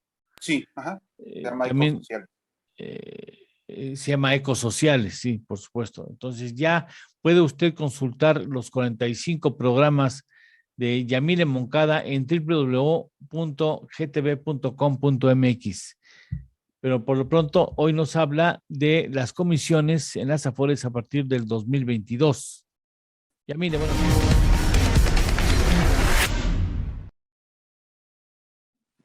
Así es, mi estimado Eduardo, y bueno, fíjate que en esta ocasión vamos a hablar acerca de las comisiones para este 2022 por parte de las Afores, y es que el presidente de la CONSAR, la verdad, merece todo nuestro reconocimiento y aplauso, porque de manera histórica, él propone generar una nueva metodología para que el cobro de las comisiones verdaderamente genere un beneficio a los trabajadores, y la propuesta es que para este siguiente año se cobre un 0.57%, y pues es ahí donde muchas Afores no les ha gustado esta nueva dinámica y propuesta por parte del presidente de la CONSAR, porque evidentemente les va a generar una merma económica. Pero hay que recordar que la seguridad social, el espíritu que persigue la misma, es generar un beneficio y certeza como tal al trabajador, y no precisamente a aquellos sectores privados que pues han venido cobrando comisiones, lucrando como tal con las aportaciones de los trabajadores.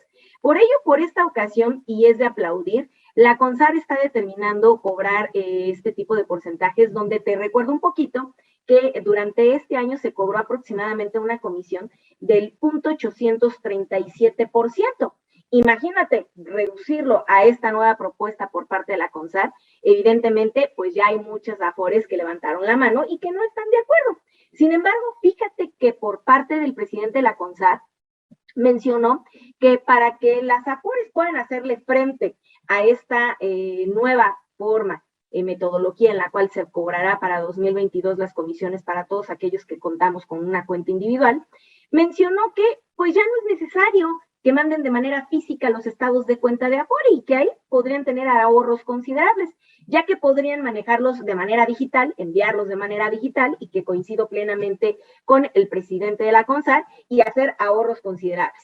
Un segundo ahorro, hay que recordar que el año pasado se dio una reforma al esquema de cuentas individuales, donde la aportación que hoy por hoy se viene manejando, que es la que se va a la Afore, que es del 6.5%, que corresponde a la tripartita, la aportación que es por parte del trabajador, patrón y Estado, que en conjunto da un 6.5%, pues irá cambiando paulatinamente con esta reforma que se dio el año pasado y llegará al 13.875%. Entonces CONSAR les dice, no se preocupen, van a cobrar, de alguna otra manera se van a estabilizar y van a equilibrar el hecho de que yo esté reduciendo las comisiones, porque la entrada que se va directamente a la Afore va a aumentar del 6.5% que hoy reciben, aumentará al 13.875%, que es la aportación tripartita, de manera paulatina de aquí hasta el 2030. Entonces, hay varios elementos que permitirán que las Afores que sí están fuertes puedan seguir adelante con estas comisiones que se cobrarán para 2022. Así es que, pues hay algunas Afores que están de acuerdo, otras no están de acuerdo. Lo que es la MAFORE, que es la Asociación Mexicana de Afores, pues evidentemente no está muy de acuerdo en esta nueva metodología propuesta por parte de la CONSAR. Sin embargo, lo ha recibido muy bien el pueblo, los trabajadores están de alguna manera tranquilos con esta nueva propuesta por parte de la CONSAR. Así es que esperemos que esto se dé y que de manera histórica se cobren comisiones mucho más justas y que generen una certeza para los trabajadores. Así las cosas, mi estimado Eduardo, y cualquier duda en materia de seguridad social, no olviden agendar una cita por Zoom al número telefónico que les voy a dar en este momento, que es el 55 48 24 02 28. Así es que cualquier cosita, ahí nos pueden escribir o mandar un mensajito. ¿Cómo ves, mi estimado Eduardo? Gracias, como siempre, muy amable, gracias por orientar a nuestros televidentes, muchas gracias. Y agradezco de manera muy especial que esté nuevamente con nosotros Kenneth Smith. Gracias, te agradezco mucho, Kenneth, que nos concedas parte de tu mañana para explicar los asuntos que son importantes. Yo dije, le tengo que preguntar esto a Kenneth y si te va a sorprender la primera pregunta. Si tú tuvieras que cambiar el automóvil de tu casa, tu automóvil personal, ¿qué comprarías en este momento? ¿Uno de gasolina o uno eléctrico? Mira, esa es una muy buena pregunta. Yo creo que lo que estamos viendo, y antes que nada, Eduardo, muchísimas gracias por la invitación el día de hoy. Es un placer estar contigo. Muchas gracias. Y tocas un punto muy interesante porque la tendencia que estamos viendo a nivel mundial es justamente un cambio hacia los automóviles eléctricos. En un inicio, cuando empezaban los modelos híbridos, veías a lo mejor por parte del consumidor dudas en torno al funcionamiento del vehículo, dudas en torno a la capacidad de poder tener estaciones para cargar los vehículos. Eso es algo que en diversos países se está desarrollando. En Estados Unidos ya es muy común que en todos lados puedas tú cargar tu vehículo eléctrico. En México es un poco menos común, por supuesto, hoy en día. Pero yo te diría que la tendencia a nivel mundial va hacia los automóviles eléctricos. Se ha demostrado inclusive que ya sea los modelos híbridos o los modelos 100% eléctricos, en términos de potencia, en términos de durabilidad, en términos de calidad del vehículo, pues compiten muy bien con los automóviles, digamos, de combustión interna. Es una cuestión de preferencia del consumidor, pero a nivel de los países también es una decisión de política pública en torno a toda esta discusión respecto a las energías limpias. Oye, ahora, fíjate que y eres muy amable en aceptar nuestra invitación a estar con nosotros, porque no pocos televidentes nos mandaron a nuestro chat, tenemos un WhatsApp, nos decían, ¿por qué no le preguntan a Kenneth qué diablos está pasando con Estados Unidos y ese pretendido subsidio a los autos eléctricos? Entonces, con manzanitas, quisiera preguntarte, a ver, hasta donde tenemos, Biden le quiere dar algún subsidio a los autos que están producidos exclusivamente en la Unión Americana, ¿es correcto? Así es. Mira, como parte de esta iniciativa, que es parte de la ampliación presupuestal que han hecho en Estados Unidos, la iniciativa conocida como Build Back Better, o básicamente reconstruyendo la economía de Estados Unidos, lo que tratan de incluir ahí la administración Biden es la posibilidad de otorgar un crédito fiscal de hasta $12,500 a los modelos de vehículos eléctricos que sean producidos en Estados Unidos, producidos en plantas que tengan trabajadores sindicalizados en Estados Unidos y específicamente estableciendo niveles de contenido doméstico mínimo. Es decir, si tú eres un consumidor en Estados Unidos, vas a tener la opción de que si compras ciertos modelos en lugar de otros, ciertos modelos que tengan y cumplan con estas condiciones que estoy mencionando, vas a poder obtener un crédito fiscal. ¿Cuál es el problema con todo eso? Como tú sabes, por un lado, en el TEMEC tenemos reglas de origen estrictas, reglas de origen que establecen cuáles deben ser los contenidos regionales, no específicamente domésticos, pero regionales, es decir, de México, Estados Unidos y Canadá, para que los productos del sector automotriz cumplan con la preferencia arancelaria. ¿Qué quiere decir esto? Si tú de repente estableces un mecanismo alternativo donde vas a discriminar en contra de los automóviles producidos en México o en Canadá que sean exportados a Estados Unidos. ¿Y por qué discriminas? Porque le das una ventaja adicional o artificial a los modelos de vehículos eléctricos que sean producidos exclusivamente en Estados Unidos. Si tú haces eso, por un lado estás rompiendo con el espíritu de lo que se está plasmando en el TEMEC, donde buscas una mayor integración de los tres países, es decir, los productos del sector automotriz en América del Norte, en los tres países, deben poder competir en igualdad de condiciones. Ese es el primer punto. Y el segundo punto es que del punto de vista estrictamente jurídico, dentro del TEMEC, estás generando condiciones de discriminación en contra de las exportaciones de tus otros dos socios comerciales. Ahí está el meollo del asunto. Está bien promover la compra de vehículos eléctricos, pero al establecer estos mecanismos discriminatorios, estás violando tus compromisos internacionales, no solo del TEMEC, sino también de la Organización Mundial de Comercio, y es por eso que más de 24 embajadores enviaron en Washington, enviaron una carta al gobierno de Estados Unidos externando su preocupación sobre este tema. Oye, a ver, pensando mal, qué feo que los mexicanos tengamos que pensar mal siempre. ¿Tú crees que no lo sabían? Sí lo sabían, que sabían que iba a haber una reacción de esa naturaleza, sabían que estaban violando los acuerdos comerciales, o sea, sabían que los socios íbamos a poner los pelos de punta.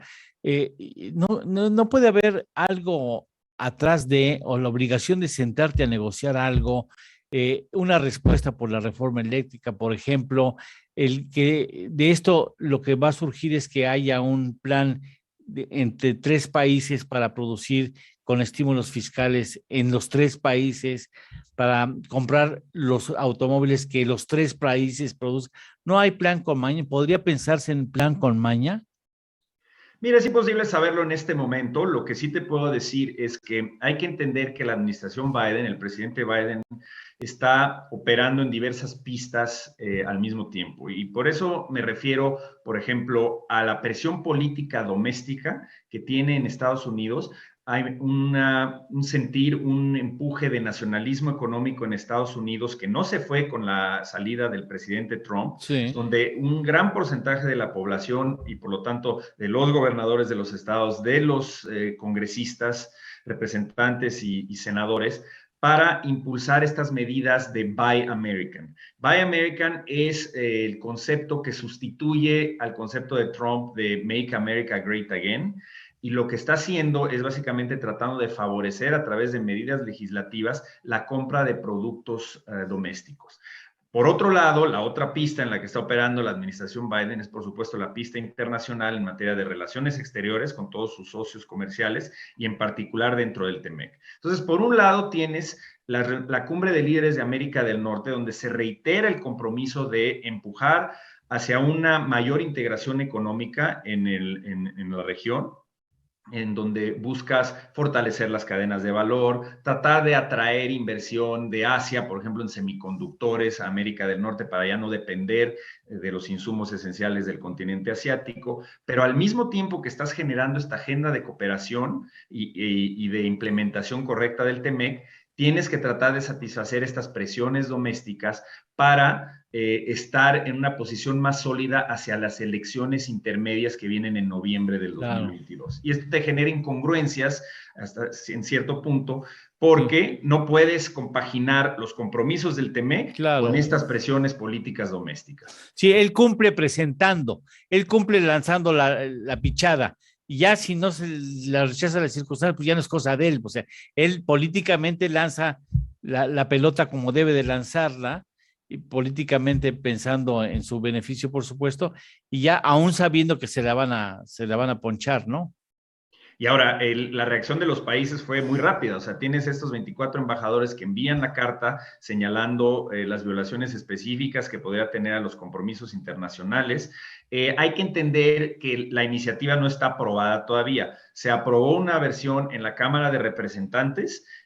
Ahora está en consideración del Senado, este paquete amplio, digamos, de reconstrucción de la economía estadounidense, donde le van a invertir miles de millones de dólares al desarrollo de infraestructura, apoyos a la agricultura, a la industria y a la manufactura avanzada. Entonces, el debate continúa en estos momentos. Se espera posiblemente que antes del receso de diciembre, es decir, la próxima semana, en el Senado se pudiera considerar esta iniciativa. Y por lo general lo que sucede es que ante el jaloneo que hay por parte del sector privado en Estados Unidos, la presión internacional, pueda haber modificaciones a la iniciativa y hay algunas enmiendas que se están proponiendo para hacerle cambios. Entonces, esta no es la versión final. Esperemos que con la presión internacional y también doméstica, porque hay que entender que el golpe no es únicamente a las exportaciones finales de México y de Canadá.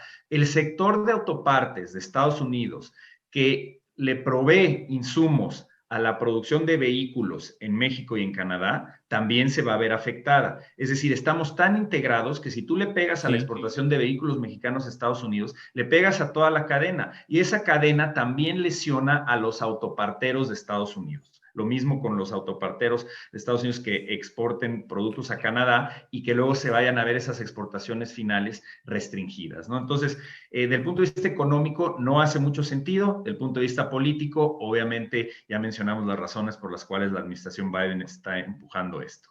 Me permitiría ir a una pausa y después de la misma aprovecho tu amplio conocimiento para ver dos cosas. ¿Qué puede surgir de aquí? Un acuerdo trilateral en la materia, porque hay una enorme posibilidad de una integración hacia una reconversión industrial buscando los coches eléctricos de las tres naciones, donde va a haber granizo de inversiones, evidentemente tiene que haber granizo de inversiones. Y después, ¿qué sanciones contempla el TEMEC en materia, si esto prosperara en Estados Unidos sin ninguna enmienda que escuche las quejas? Si me lo permites, hacemos una pequeña pausa de 2 minutos y regresamos contigo. Perfecto, muchas gracias. Muchas gracias, gracias, Kenneth.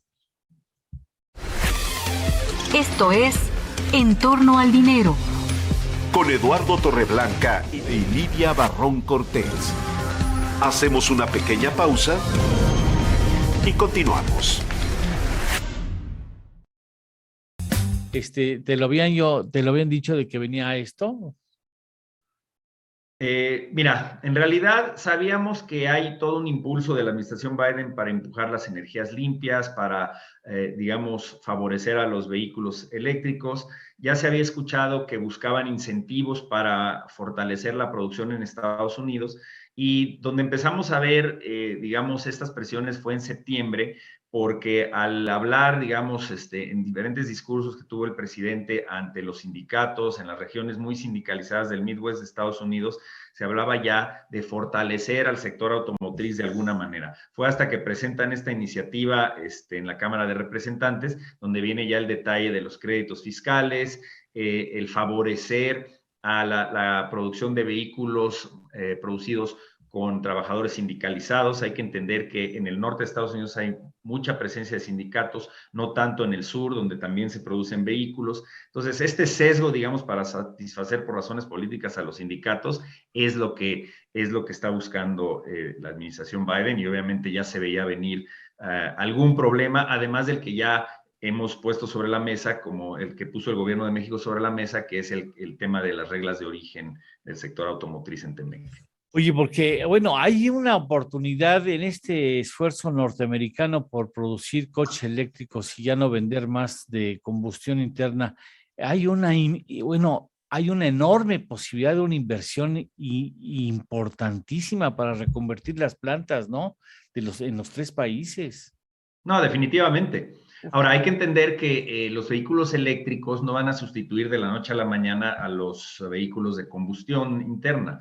Lo que va a pasar es que va a haber una transición gradual que se va a ir moviendo hacia los vehículos eléctricos. También en materia de los vehículos que utilizan gasolina, se puede mejorar, digamos, la huella de carbono, por ejemplo, usando biocombustibles como oxigenantes, ¿no? El etanol para reducir los gases de efecto invernadero, etcétera. Entonces, esto va a ser una evolución en paralelo de, digamos, los vehículos que utilizan gasolina, los vehículos que van a ser eléctricos, y como bien dices, va a haber inversiones enormes y en Norteamérica debe beneficiarse. Regresamos al aire en este momento.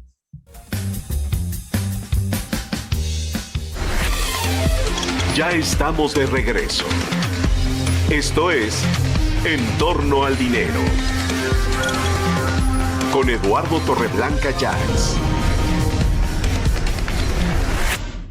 Sin conocer las enmiendas que pudieran estarse articulando en Estados Unidos, dando respuesta a las quejas o las preocupaciones diplomáticas, las sanciones son fuertes si insiste Estados Unidos en llevar estos beneficios de estímulo fiscal.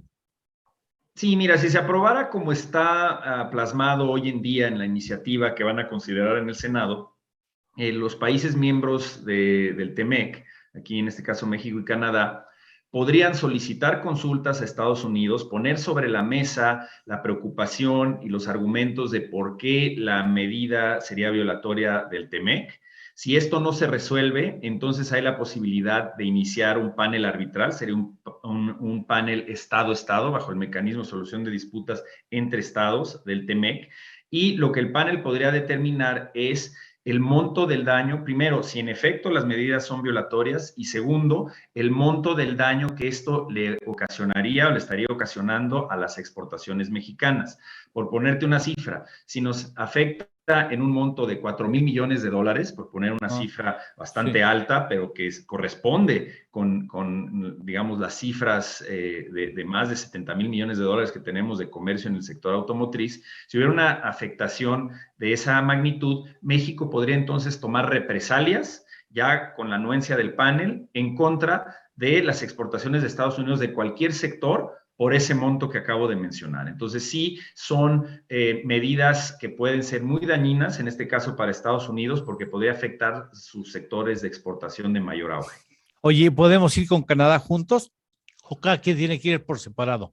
Sí, mira, definitivamente. Al final de cuentas, como se está dando el caso en la otra controversia que hay sobre la interpretación de Estados Unidos de las reglas de origen del sector automotriz, Canadá se sumó a las consultas. Habrá que ver si en ese caso en particular México toma la decisión de iniciar un panel arbitral por el tema de las reglas de origen, al cual se podría sumar Canadá. En esta ocasión lo podrían hacer también. Obviamente aquí lo ideal sería que al interior del Congreso hubiera enmiendas y que lo impulsara también la administración Biden para corregir este error, que se excluyera por lo menos a México y a Canadá de la medida. Tendría Estados Unidos todavía el problema con sus demás socios comerciales, pero tú no puedes implementar una medida que va en contra del TEMEC en este sentido, porque no hace sentido desde el punto de vista de promover la integración económica regional. Entonces, una de las enmiendas podría ser excluir de esta medida a los productos que provienen de socios que tienen tratados comerciales con Estados Unidos, es decir, una exclusión directa de México y de Canadá. Es lo que estaba buscando el primer ministro Trudeau en las reuniones bilaterales que se sostuvo con el presidente Biden durante la cumbre de líderes, es decir, ellos pusieron el tema también sobre la mesa.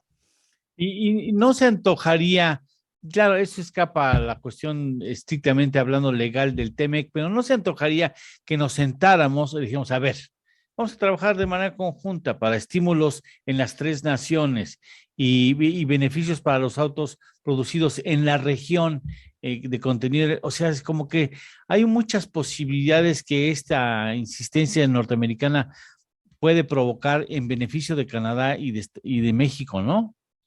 Por supuesto, hay vías de cooperación muy claras, es lo que están desarrollando los líderes en la cumbre que acaban de llevar a cabo, en el diálogo económico de alto nivel entre México y Estados Unidos, porque al final de cuentas lo que tenemos que hacer es convencer a Estados Unidos de que la región norteamericana es un perímetro de producción conjunto. Es decir, es una zona de producción donde si eliminamos las barreras entre los tres países, vamos a lograr competir con mayor éxito con el resto del mundo. Entonces, cambiar el paradigma en Estados Unidos de dejar de ver hacia adentro, únicamente pensando que el beneficio para Estados Unidos va a ser si se favorece únicamente a la producción estadounidense con estos criterios de contenido local que de entrada, como ya mencionamos, violan el TEMEC, pero además van en contra de esta idea de una convergencia en todos los aspectos regulatorios y de cooperación en América del Norte para poder ganar mercados versus empresas de Europa y de Asia, ¿no? Entonces, esa es la manera en que yo creo que hay que ver al sector, y no solo al sector, sino a la región. Oye, las sanciones y los trámites para inconformarse legalmente que establece el TEMEC es hasta que inicia el subsidio o a partir de que se reconoce que va a haber subsidio, aunque no se ejerza todavía en lo concreto. Sí, mira, como están plasmados los mecanismos de solución de disputas, tanto en OMC como en el TEMEC y en otros tratados bilaterales, tú puedes tomar una medida una vez que el país haya implementado cualquier medida que vaya en contra de lo que está plasmado en el tratado. Ahora, si Estados Unidos aprueba esta medida y entra en vigor, no importa que varios de los aspectos, digamos, de los créditos fiscales se vayan a dar a partir del 2026 o 2027, una vez que ya esté aprobado e implementado, es decir, que ya sea parte de una ley estadounidense, México puede empezar a presentar las controversias correspondientes. El primer paso, como lo mencioné, son las consultas, es abrir el canal de comunicación con Estados Unidos para tener discusiones técnicas y explicar desde el punto de vista jurídico y económico cuáles serían las afectaciones y después llevarlo a un proceso de panel. Hay que recordar que en el TEMEC mejoramos los mecanismos de conformación de los paneles para hacerlo más expedito. Y en ese caso, pues sí, al final de cuentas, el objetivo era justamente tener mecanismos de solución de controversias que rápidamente pudieran resarcir una situación en la que alguno de los miembros deje de cumplir con el tratado. Bueno, ¿cómo se aprende contigo? Muchas gracias, te agradezco mucho. Yo seguiría platicando todo el tiempo contigo en beneficio de nuestros televidentes, pero lamentablemente hay otros contenidos. Te agradezco mucho, Kenneth. Espero que pronto nuevamente tengamos el privilegio de escucharte aquí en este tu espacio. Muchísimas gracias, Eduardo, Lidia, les agradezco muchísimo. Muchas gracias, eres muy amable. Gracias, que tengas buen martes. Gracias, Kenneth, gracias. Hacemos una pausa, no sin antes ir a los saludos, Lidia. Así es, tenemos saludos de Isabel González Pérez, dice muy buenos días a todos, saludos desde Guadalajara. Miriam González Altamirano, saludos desde Mérida, dice, va un cafecito. Y dice que en Mérida el clima está bien agradable. Pero no nos dicen cuánto está, pero bueno, allá no hace ni frío. a cuánto están los panuchos. No, tampoco nos dice. Ya ni cuento la historia. Bueno, se la cuento rápido en la pausa comercial. De cómo fue con los tacos de cochinita. Ah, sí. Recién que estuviste allá. Bueno, también nos saluda María Irons, Princess Red Lip. Red Lips. Red Lips, sí. La saludamos con mucho gusto. Financiera también. ella, muchas gracias. Ah, mira. Y también nos saluda Jorge Vázquez desde Arizona. Ah, Jorge Vázquez desde Arizona. Desde Arizona, sí. Yo conozco un Jorge Vázquez que está en Guadalajara, Jalisco. Pues saludos hasta Arizona, con mucho gusto. Pues sí, hacemos allá. una pausa, vamos a hablar, ya estará con nosotros Pablo Álvarez y Casa, y más adelante se incorporará también Ernesto Fárez Santoscoy. Siga con nosotros, son las 7:22.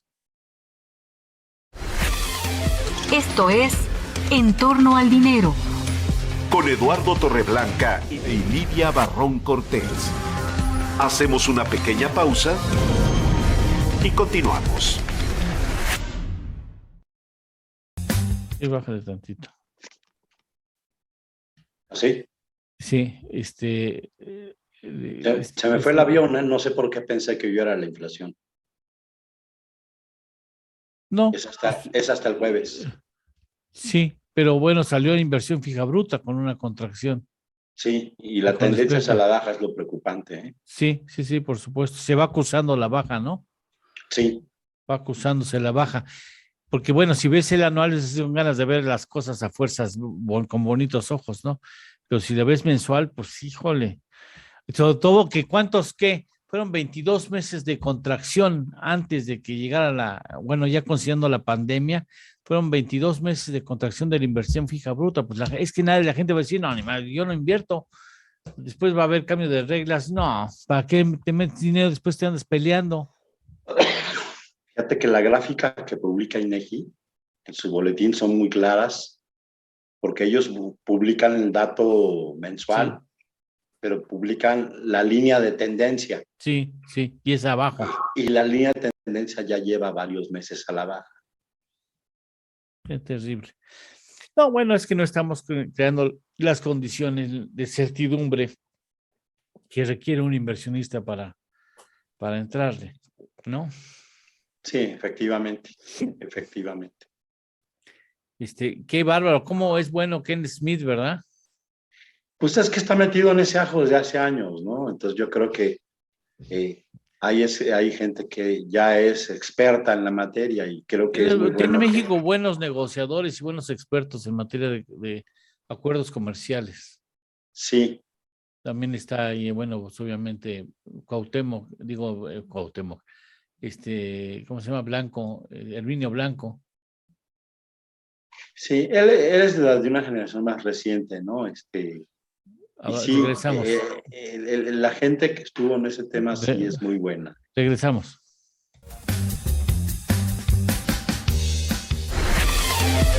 Ya estamos de regreso. Esto es En torno al dinero. Con Eduardo Torreblanca Llanes.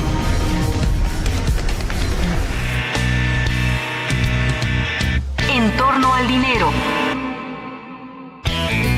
Y con ustedes, el análisis. Con Pablo Álvarez y Casa.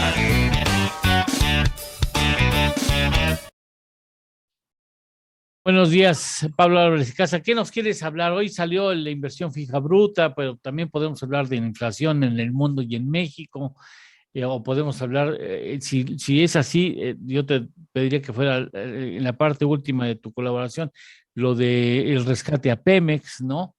¿Con qué te gustaría comenzar esta mañana? Yo creo que con los datos de inversión que estábamos platicando antes de entrar al aire. Ahí tenemos la gráfica. Si quieres, Ernesto, la puedes colocar para que nuestros amigos del público puedan verla, que se acaba de dar a conocer hoy a las 6 de la mañana, donde hay una contracción de 1.6%.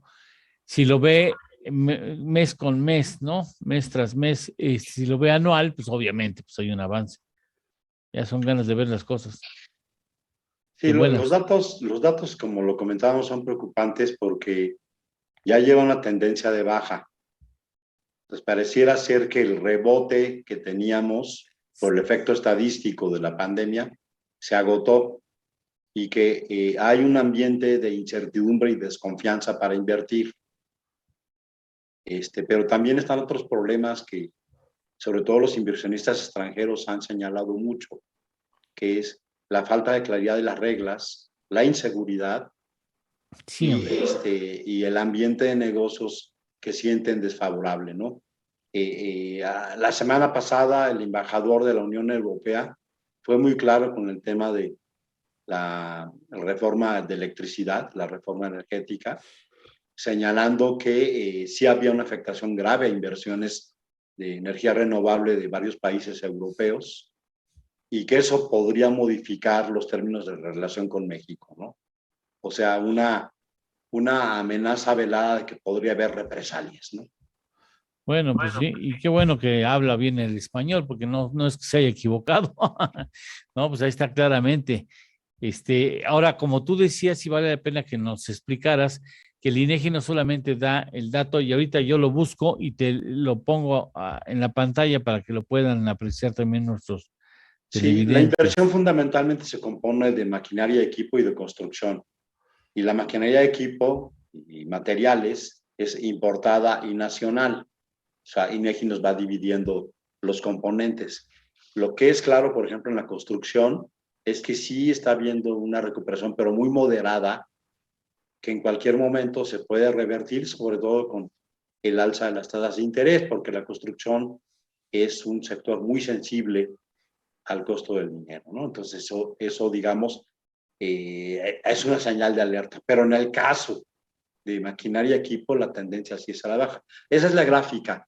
Las barras verticales son los datos ajustados estacionalmente. Y la línea verde es la línea de tendencia. Lo que preocupa mucho es que en los últimos 3 meses ya vemos una tendencia a la baja. O sea, pareciera ser que más allá de los datos mensuales, la tendencia es a la baja, y esto implica pues, una preocupación fuerte para los economistas, porque la inversión es muy importante porque tiene un efecto multiplicador para el crecimiento futuro de la economía. O sea, si tú no tienes inversión, tú no puedes crecer permanentemente, ¿no? Y es una de las variables que los economistas sí le ponemos lupa pensando en las posibilidades de crecimiento de una economía a mayor plazo, ¿no? Sí, y cómo, ahora, si no hay inversión, no hay crecimiento, eso es claro, ¿no? Ni aquí ni en China. Ajá. De hecho, uno de los indicadores macroeconómicos más importantes es el porcentaje de la inversión respecto al PIB. Y México no ha podido mejorar estructuralmente. Estamos siempre alrededor del 18 al 20%. ¿Y cuánto es en términos ideales, en términos porcentuales, cuál es lo ideal? Para una economía como la mexicana tendremos que estar arriba del 25% para aspirar a tener un crecimiento sostenido.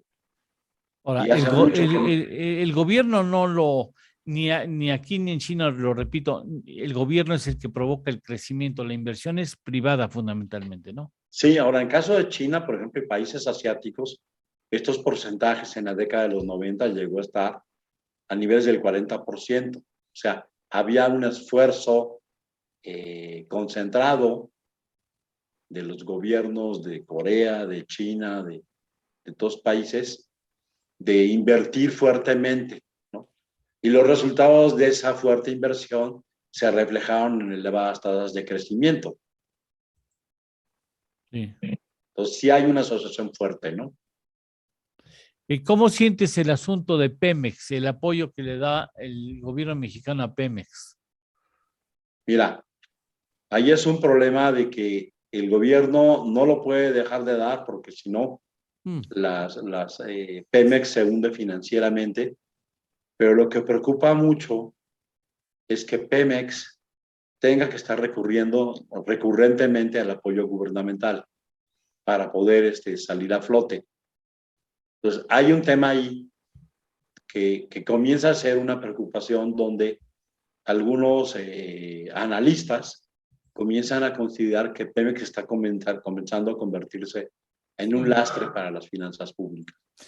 Ahora, yo decía, y no sé si estés de acuerdo conmigo, que si no hay una reingeniería operativa, de nada sirve que le metas dinero, o sea, porque el problema está en cómo se está funcionando al interior de la empresa. Claro, tienes que reducirle carga fiscal, tienes que darle la oportunidad de que tenga cierta autonomía en cuanto a cuáles son las inversiones que desea realizar, pero si tú no le metes la mano al sindicato, cambias la relación con el sindicato y cambias la relación de los trabajadores sindicalizados y de los de confianza, y tú no haces una reingeniería, no sale adelante Pemex, por más que No, y el problema es que muchas economías de muchas regiones del país dependen de Pemex. Y hace unos días, no me acuerdo en qué diario, salió la cifra de los enormes adeudos que tiene Pemex con los empresarios. Creo que fue en el Universal. Este chico Noé Cruz, que sigue muy bien la información de Pemex. ¿Y eso tiene una consecuencia en la economía? ¿Revientas a las empresas y revientas esos empleos? Sí, y por eso obviamente esa zona está deprimida, ¿no? Las zonas del sur de Veracruz, las zonas de Campeche, pues están obviamente en una situación de fuerte depresión, ¿no? Y de una situación de estancamiento económico muy complicada. Pues te agradezco mucho que hayas estado con nosotros, mi estimado Pablo, muy amable. Seguiremos al pendiente de estos asuntos y tomándote tu punto de vista. El agradecido soy yo y creo que es bueno que nos hayamos dado un tiempito para explicar esto de las gráficas y las tendencias, ¿no? Sí, es muy importante, sobre todo tú siendo un economista duro que se basa en datos específicos, ¿no? Es muy importante el saber interpretar dónde es eso de las barras y la tendencia, todo eso finalmente hace que nuestros televidentes tengamos y nosotros mismos tengamos mejor condición para explicar lo que está sucediendo en la economía mexicana y mundial. Pues buen día al auditorio y muchas vamos gracias. A poner al mal tiempo buena cara, ¿no? Al buen tiempo buena cara, y si no al revés también. Muchas gracias, Pablo. Gracias. Hasta luego. Gracias. Gracias. Saludos, Lidia. ¿Hay saludos? Sí. ¡Hay saludos! Sí, tenemos. A Francisco Manríquez Ramírez, saludos a los saludos, dice Comunidad de Entorno al Dinero. Alberto Elías dice, muy buenos días, Lalo y amigos desde Calgary, Canadá. Allá se ha de hacer frío, pero no nos dicen cuánto está.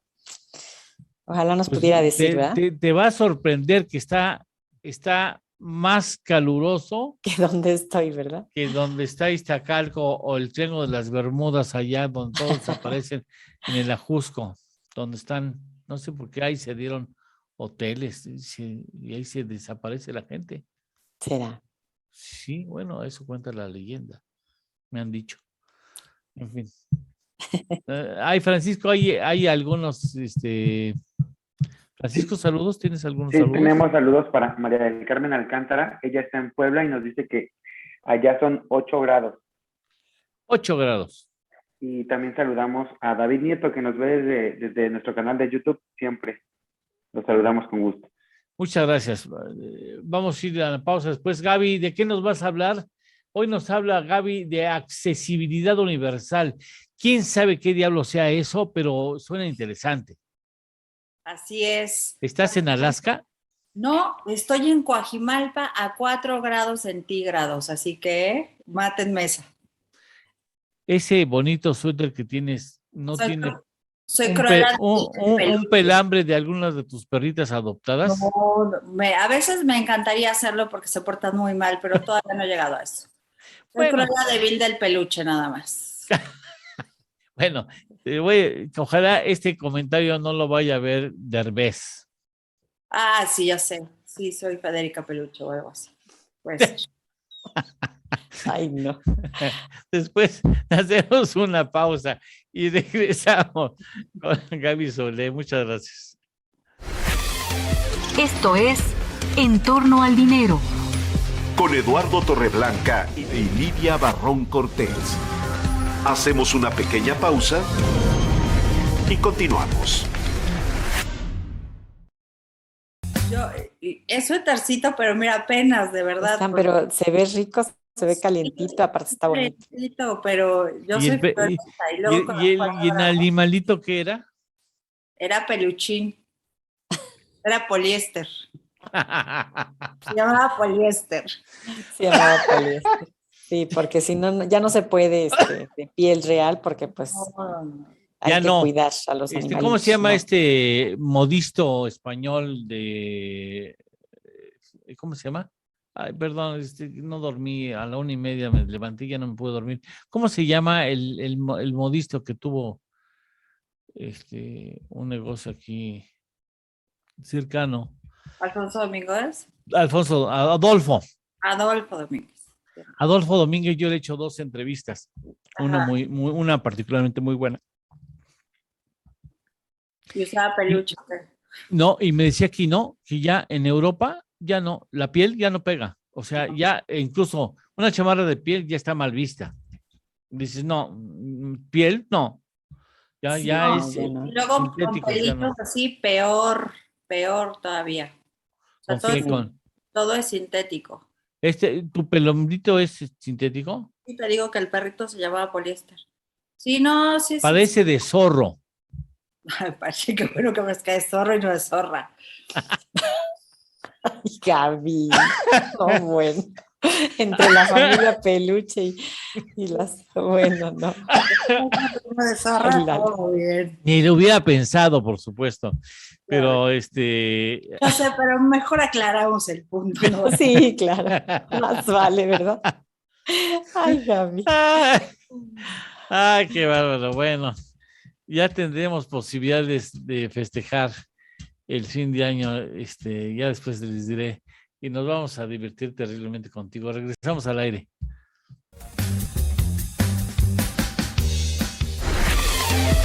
Ya estamos de regreso.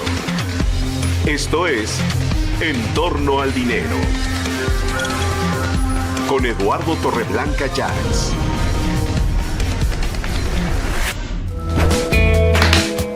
Para entender mejor de economía, maquiladora es un tipo de empresa industrial que es muy habitual en nuestro país. Se caracteriza porque importa la materia prima sin ningún tipo de arancel. Las maquiladoras son empresas que se componen de capital extranjero. El mundo actual es diverso y cambiante. El escenario global nos obliga a ver lo diferente como una oportunidad para crecer y para ampliar nuestra visión del mundo. Ya estamos en torno a la inclusión, con Gaby Saulé. Accesibilidad universal. Ahora nos vamos a enterar de qué se trata. Pues sí, amigos, Lalo, muy buenos días. Les voy a contar acerca de este importante tema, ya que estamos celebrando el mes de la discapacidad y que todos debemos saber un poco más acerca de ello, porque para ahí vamos. En algún momento todos en la vida tendremos discapacidad, algunos permanentes, otros, pues bueno, transitorios, pero es importante saberlo. La accesibilidad universal es el grupo de características que debe tener un entorno urbano, un edificio, un producto, un servicio o medios de comunicación para ser utilizado en condiciones de comodidad, de seguridad, de igualdad y autonomía por todas las personas sin importar su condición. La accesibilidad universal presupone la estrategia de diseño para todos. ¿Qué es esto? Pues es un movimiento arquitectónico que diseña y construye para personas con discapacidad o alguna limitación antes de que una obra sea construida y no de forma posterior, porque, por cierto, es mucho más caro. Y se entiende sin perjuicio de los ajustes razonables. Cuando estamos aquí hablando de discapacidad, es importante también saber mucho acerca de estos ajustes razonables, que son todas las modificaciones y las adaptaciones necesarias y adecuadas que no impongan una carga desproporcionada o indebida cuando se requiere de un caso particular. Esto se utiliza mucho, por ejemplo, en entornos laborales, cuando hay que adecuar una computadora o a lo mejor cuando hay que adecuar alguna situación para que una persona con discapacidad pueda alimentarse, como los cubiertos. La accesibilidad no solo refiere a rampas o elevadores, porque pensamos que solo es eso. También garantiza la accesibilidad a otras personas que enfrentan barreras en su cotidianidad por los bloqueos que hay en el entorno. Por ejemplo, personas ciegas o con baja visión o personas con discapacidad intelectual. ¿Y por qué la accesibilidad universal es importante, amigos? Porque una persona con discapacidad, en el enfoque que tenemos ahora de la discapacidad, pues está limitada en la medida que el entorno le impide participar en su vida diaria. Cuando nosotros hacemos accesibilidad universal y todas las personas pueden tener esta inclusión, pues prácticamente la discapacidad disminuye. Hay diferentes tipos de accesibilidad. Está la accesibilidad física, que es todos los entornos y otros elementos que son accesibles de forma física y que permiten a personas con diferentes necesidades de movilidad poder utilizarlos. Por ejemplo, ahí sí están las rampas, están los baños, están las agarraderas, que son muy fáciles de encontrar, pero hay otras que no son tan fáciles de encontrar, sobre todo en nuestra ciudad y en nuestro país. La accesibilidad sensorial, por ejemplo, son entornos o elementos que son accesibles utilizando los sentidos. Esto permite que las personas con diferentes necesidades de visión o audición puedan utilizarlos. Por ejemplo, esos semáforos y otras señalizaciones que tienen sonido, que son sonoras, o pisos podotáctiles para personas que son ciegas o con baja visión, que puedan advertir estos elementos que pueden pues sentirse prácticamente a través del bastón blanco o de los zapatos prácticamente. También están las señales de alerta luminosas para personas sordas o que son hipoacúsicas. También hay accesibilidad cognitiva, que son los entornos que tienen elementos que permiten a las personas con diferentes necesidades de comprensión poderlos utilizar. Por ejemplo, los pictogramas en letreros de baños y otros servicios para que personas con necesidades de comprensión puedan entenderlos de manera sencilla. La accesibilidad cognitiva es la característica que tienen las cosas, los espacios o los textos que hacen que los entiendan todas las personas. Y aquí tenemos el diccionario fácil. Es un diccionario que puedes utilizar, que tiene solo 3 significados por palabra como mucho para que pueda ser entendible y está apoyado por imágenes. ¿Cómo ves, Lalo? Híjole, de veras que es todo un asunto esto. Jamás pensé que fuera tan complicado. Sí, es muy complicado y bueno, todavía hay muchas cosas más, pero vamos apenas en las lecciones básicas y después vamos a estar hablando más acerca de En México lamentablemente no hay una cultura, ¿verdad? Y lamentable, qué lamentable, porque habla mucho de preparación, de educación, de conciencia ciudadana, ¿no? Y sobre todo, sabes que de preparación, no tanto en tema educativo, sino de prepararnos verdaderamente para una población que es una minoría muy grande, ¿no? 20 millones de personas, 1 millón más con discapacidad mental, o sea, con enfermedades mentales, y no se han cuantificado las discapacidades orgánicas. Entonces, y además te digo, todos vamos para allá, ¿no? ¿Dónde pueden comunicarse contigo, Gaby? ¿Cómo? ¿Dónde pueden comunicarse contigo? Se pueden comunicar conmigo en el Twitter, que ya lo cambié, que sea más fácil, Gabriela Soule, ahí lo pueden encontrar, porque ya sé que lo cambio. Y en los teléfonos de Fundación Umbral, 55 56 84 68 95. Bueno, muchas gracias, te agradezco. Permaneces, si te es posible, permaneces, que vamos a hablar con Juan Carlos Balda después de una pausa sobre por qué le cuesta tanto trabajo a un empresario de una pyme delegar funciones o delegar responsabilidades. Te saludamos, Che. Dale, Eduardo, ¿cómo estás? Desde Gaby, Buenos Aires, Argentina. ¿Cómo está el clima allá? Allá están entrando al verano, ¿no? En este momento estamos con 24 grados. Un día y el agua en los excusados gira al revés. De derecha a izquierda, ¿no? Gira así. Exactamente, sí. ¿Sí? Sí. Yo cuando fui la primera vez a Argentina dije, está descompuesto, es excusado, porque le da vueltas al revés. No, dirías pues que ni eso funciona bien, ¿no? Sí. Pues es que como es un régimen de izquierda, el agua le da vuelta del otro lado. Sí. Bueno, vamos a una pausa y regresamos contigo. ¿Cómo no? Esto es En torno al dinero. Con Eduardo Torreblanca y Lidia Barrón Cortés. Hacemos una pequeña pausa y continuamos.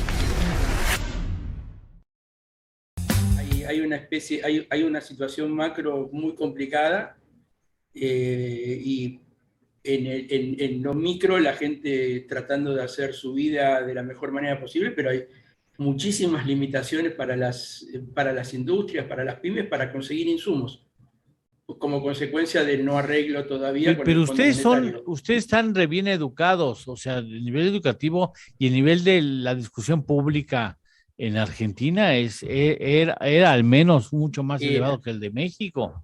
Era. Si en este momento analizas las últimas pruebas PISA y demás, los resultados son dramáticos. Pero falta de comprensión de texto, problemas para conseguir colaboradores o empleados con capacidad. La situación está muy difícil en ese sentido. Se desmoronó mucho. Quienes no han ido o no han tenido el privilegio de estar en Buenos Aires, yo he estado en un par de ocasiones y a las 4 de la mañana en la Florida, puta, maestro, o sea, a las 4 de la mañana la gente, como si fuera 3 de la tarde, ebullición, no encuentras mesa. Además tú pedías una Coca-Cola y te costaba como 3 veces más de lo que cuesta el vino. Entonces más vale que te sacies la sed con un poco de agua o vino. Pero la gente hablaba de política y de economía y o sea, no había pláticas insulsas en esas mesas, ¿no? Pero en este momento, cualquiera de ustedes que venga para acá se hace un picnic, porque realmente con la diferencia de cambio, realmente para ustedes, para el mundo, es muy barato venir a Argentina. ¿Y todavía producen piel? un día lo hablaremos, porque en Europa ya no quieren ninguna prendas de piel. No, acá también bajó muchísimo la demanda como consecuencia de los movimientos de defensa de los animales, ¿no es cierto? El peluchito de Gaby es sintético, ¿eh? Hacemos la aclaración para que no haya alguien indignado que diga que... Regresamos.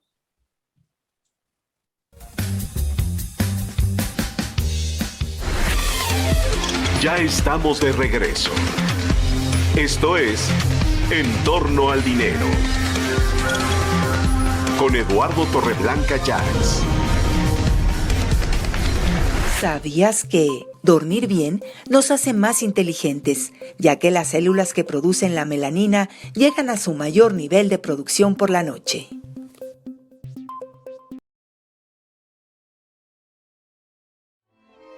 En torno al dinero, llega el momento de aprovechar el conocimiento y los consejos de uno de los asesores de empresas pequeñas y medianas en Sudamérica.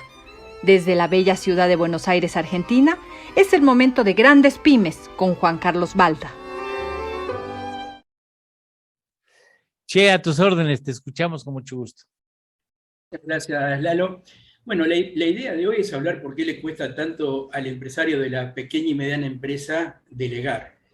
El empresario, lo conocemos todos y lo venimos hablando, es una persona que hoy en día, luego de todo lo que venimos viviendo en los últimos años, le pedimos que sea creativo, que piense fuera de la caja, que administre las finanzas, que sea ágil, que renueve el modelo de negocio, que simplifique los procesos y que refuerce o fortalezca la presencia digital, que sea rentable. Y por supuesto, cuando vemos a ese señor en esas condiciones y le pedimos todo esto, lo primero que nos mira nos dice, ¿y cuándo? Si no tengo tiempo. Evidentemente, esa es la excusa perfecta para no dedicarse a los temas muchas veces importantes en el negocio. O sea, la realidad es que todos tenemos 24 horas por día y ni un minuto más. Por lo tanto, el tener o no tener tiempo para hacer las cosas importantes realmente es una cuestión de prioridades. Lo que tenemos que hacer es enseñarle al empresario a comprar tiempo. Y para comprar tiempo hay una única herramienta, que es la delegación. O sea, muchas veces cuando los empresarios me dicen que no tienen tiempo, yo les digo que no delegar por no tener tiempo es como no parar a cargar combustible solamente porque estamos apurados. En algún momento nos vamos a quedar sin combustible y seguramente no será en el lugar que más nos convenga. Para eso, lo primero que tenemos que ayudarlos a que comprenda es que delegar no es simplemente repartir tareas. Es un proceso, y es un proceso mucho más profundo que implica también la preparación de las personas para poder hacerse cargo de las responsabilidades que vamos a compartir con ellas. No es simplemente decirle a fulano o a mengano que haga algo y vuelva. Sin embargo, al empresario pyme le cuesta muchísimo delegar. Y cuando uno analiza el porqué, uno se da cuenta que en realidad la delegación no es una técnica que se puede aprender en un libro de administración. La delegación surge de una necesidad real que implica un cambio cultural en la manera de dirigir la empresa. O sea, el empresario tiene que sentir realmente que de la misma manera que está trabajando en este momento no puede seguir adelante porque todo depende de él, porque está agobiado y porque por supuesto no toma las mejores decisiones en esas condiciones. Entonces, ahí es cuando uno tiene que ayudarlo a conocer cómo debe delegar. Y el cómo delegar comienza con hacer una simple lista de tareas de lo que uno hace durante una semana y dividirlas en dos columnas, ¿no es cierto? Lo que es delegable, es decir, lo que pueden hacer otros, y lo que tiene que hacer el empresario en sí mismo y que no puede delegar. Una vez que tiene la columna de tareas delegables, tiene que buscar qué perfil de persona podría llevar adelante esas tareas. Y por supuesto luego ubicarlas dentro de la organización, dentro del negocio, identificarlas, prepararlas, ayudarlas a que desarrollen la madurez y la habilidad para poder ir asumiendo esas responsabilidades y acompañarlo en el proceso. Por supuesto que además tiene que ir capacitándolo y tiene que ir dándole desafíos y dándole cada vez mayor libertad para que pueda asumir esas responsabilidades. Tengan en cuenta, estimadas amigas y amigos, que lo que se delega es la autoridad para hacer las tareas. La responsabilidad siempre se comparte. Una de las partes tiene la responsabilidad de hacer, la otra, el empresario, tiene la responsabilidad de verificar que las cosas se hagan. ¿Por qué suele fallar este proceso? Muchas veces por el desconocimiento de qué significa delegar y cómo implementar el proceso que acabamos de mencionar. También por inseguridad del empresario, por inseguridad propia, por el temor a perder el control, por poca capacidad para tolerar errores. Muchas veces para el empresario que las cosas no se hagan como las haría él es un error y eso no está bien. También muchas veces hay falta de interés en que los colaboradores se desarrollen y falta de confianza, no en la honestidad de los colaboradores, pero sí en la confianza, en la idoneidad para llevar adelante. Por lo tanto, para resumir, les digo una frase de John Maxwell, uno de los más grandes consultores sobre liderazgo, que dice: los que nunca tienen tiempo para preparar gente, se ven obligados a tener tiempo después para resolver sus problemas. Es decir, el que no prepara a la gente para recibir delegación, luego necesita el tiempo para resolver los errores que se cometen. Creo que es un lindo mensaje como para terminar esta participación. Bueno, y eso, ya que hablamos de capacitación y hablamos de capacidades, tendría que plantearse que tampoco el empresario pyme en el mundo, y menos en América Latina, tiene esa preparación que le permite conceder la delegación de responsabilidades o de funciones, y por eso cometen tan serios errores, porque son de todo, hacen de todo, ¿no? Sí, hacen de todo y además sienten que estando en el centro de toda la actividad, además son importantes y son imprescindibles. Y el secreto está en hacer empresas que cuenten con las habilidades y con el talento del empresario, pero que no dependan únicamente de eso. Bien, pues, ¿y cómo está el clima político y económico en Buenos Aires, Che? Básicamente está todo supeditado a las negociaciones que está teniendo el gobierno con el Fondo Monetario. Eso es lo que le va a permitir a la Argentina tener un respiro financiero y fundamentalmente poder seguir adelante, porque hoy en día no cuenta con los recursos como para poder hacer frente a los pagos de los servicios de la deuda que están pactados. Y bien, Alberto Fernández, el presidente de popularidad, ¿cómo va? La popularidad y el poder lo detenta siempre la vicepresidenta, ¿no es cierto? El presidente es prácticamente un gestor administrativo y no mucho más. La línea política y la línea ideológica del gobierno es de la vicepresidencia. No sé quién diablos inventó eso de que el sexo débil. No me digan. Exactamente. ¿No? Bueno, exactamente. Lleva todas las riendas, ¿no? Lo saben ustedes que callan en este momento. Bueno, muchas gracias, Che. ¿Dónde se pueden comunicar contigo?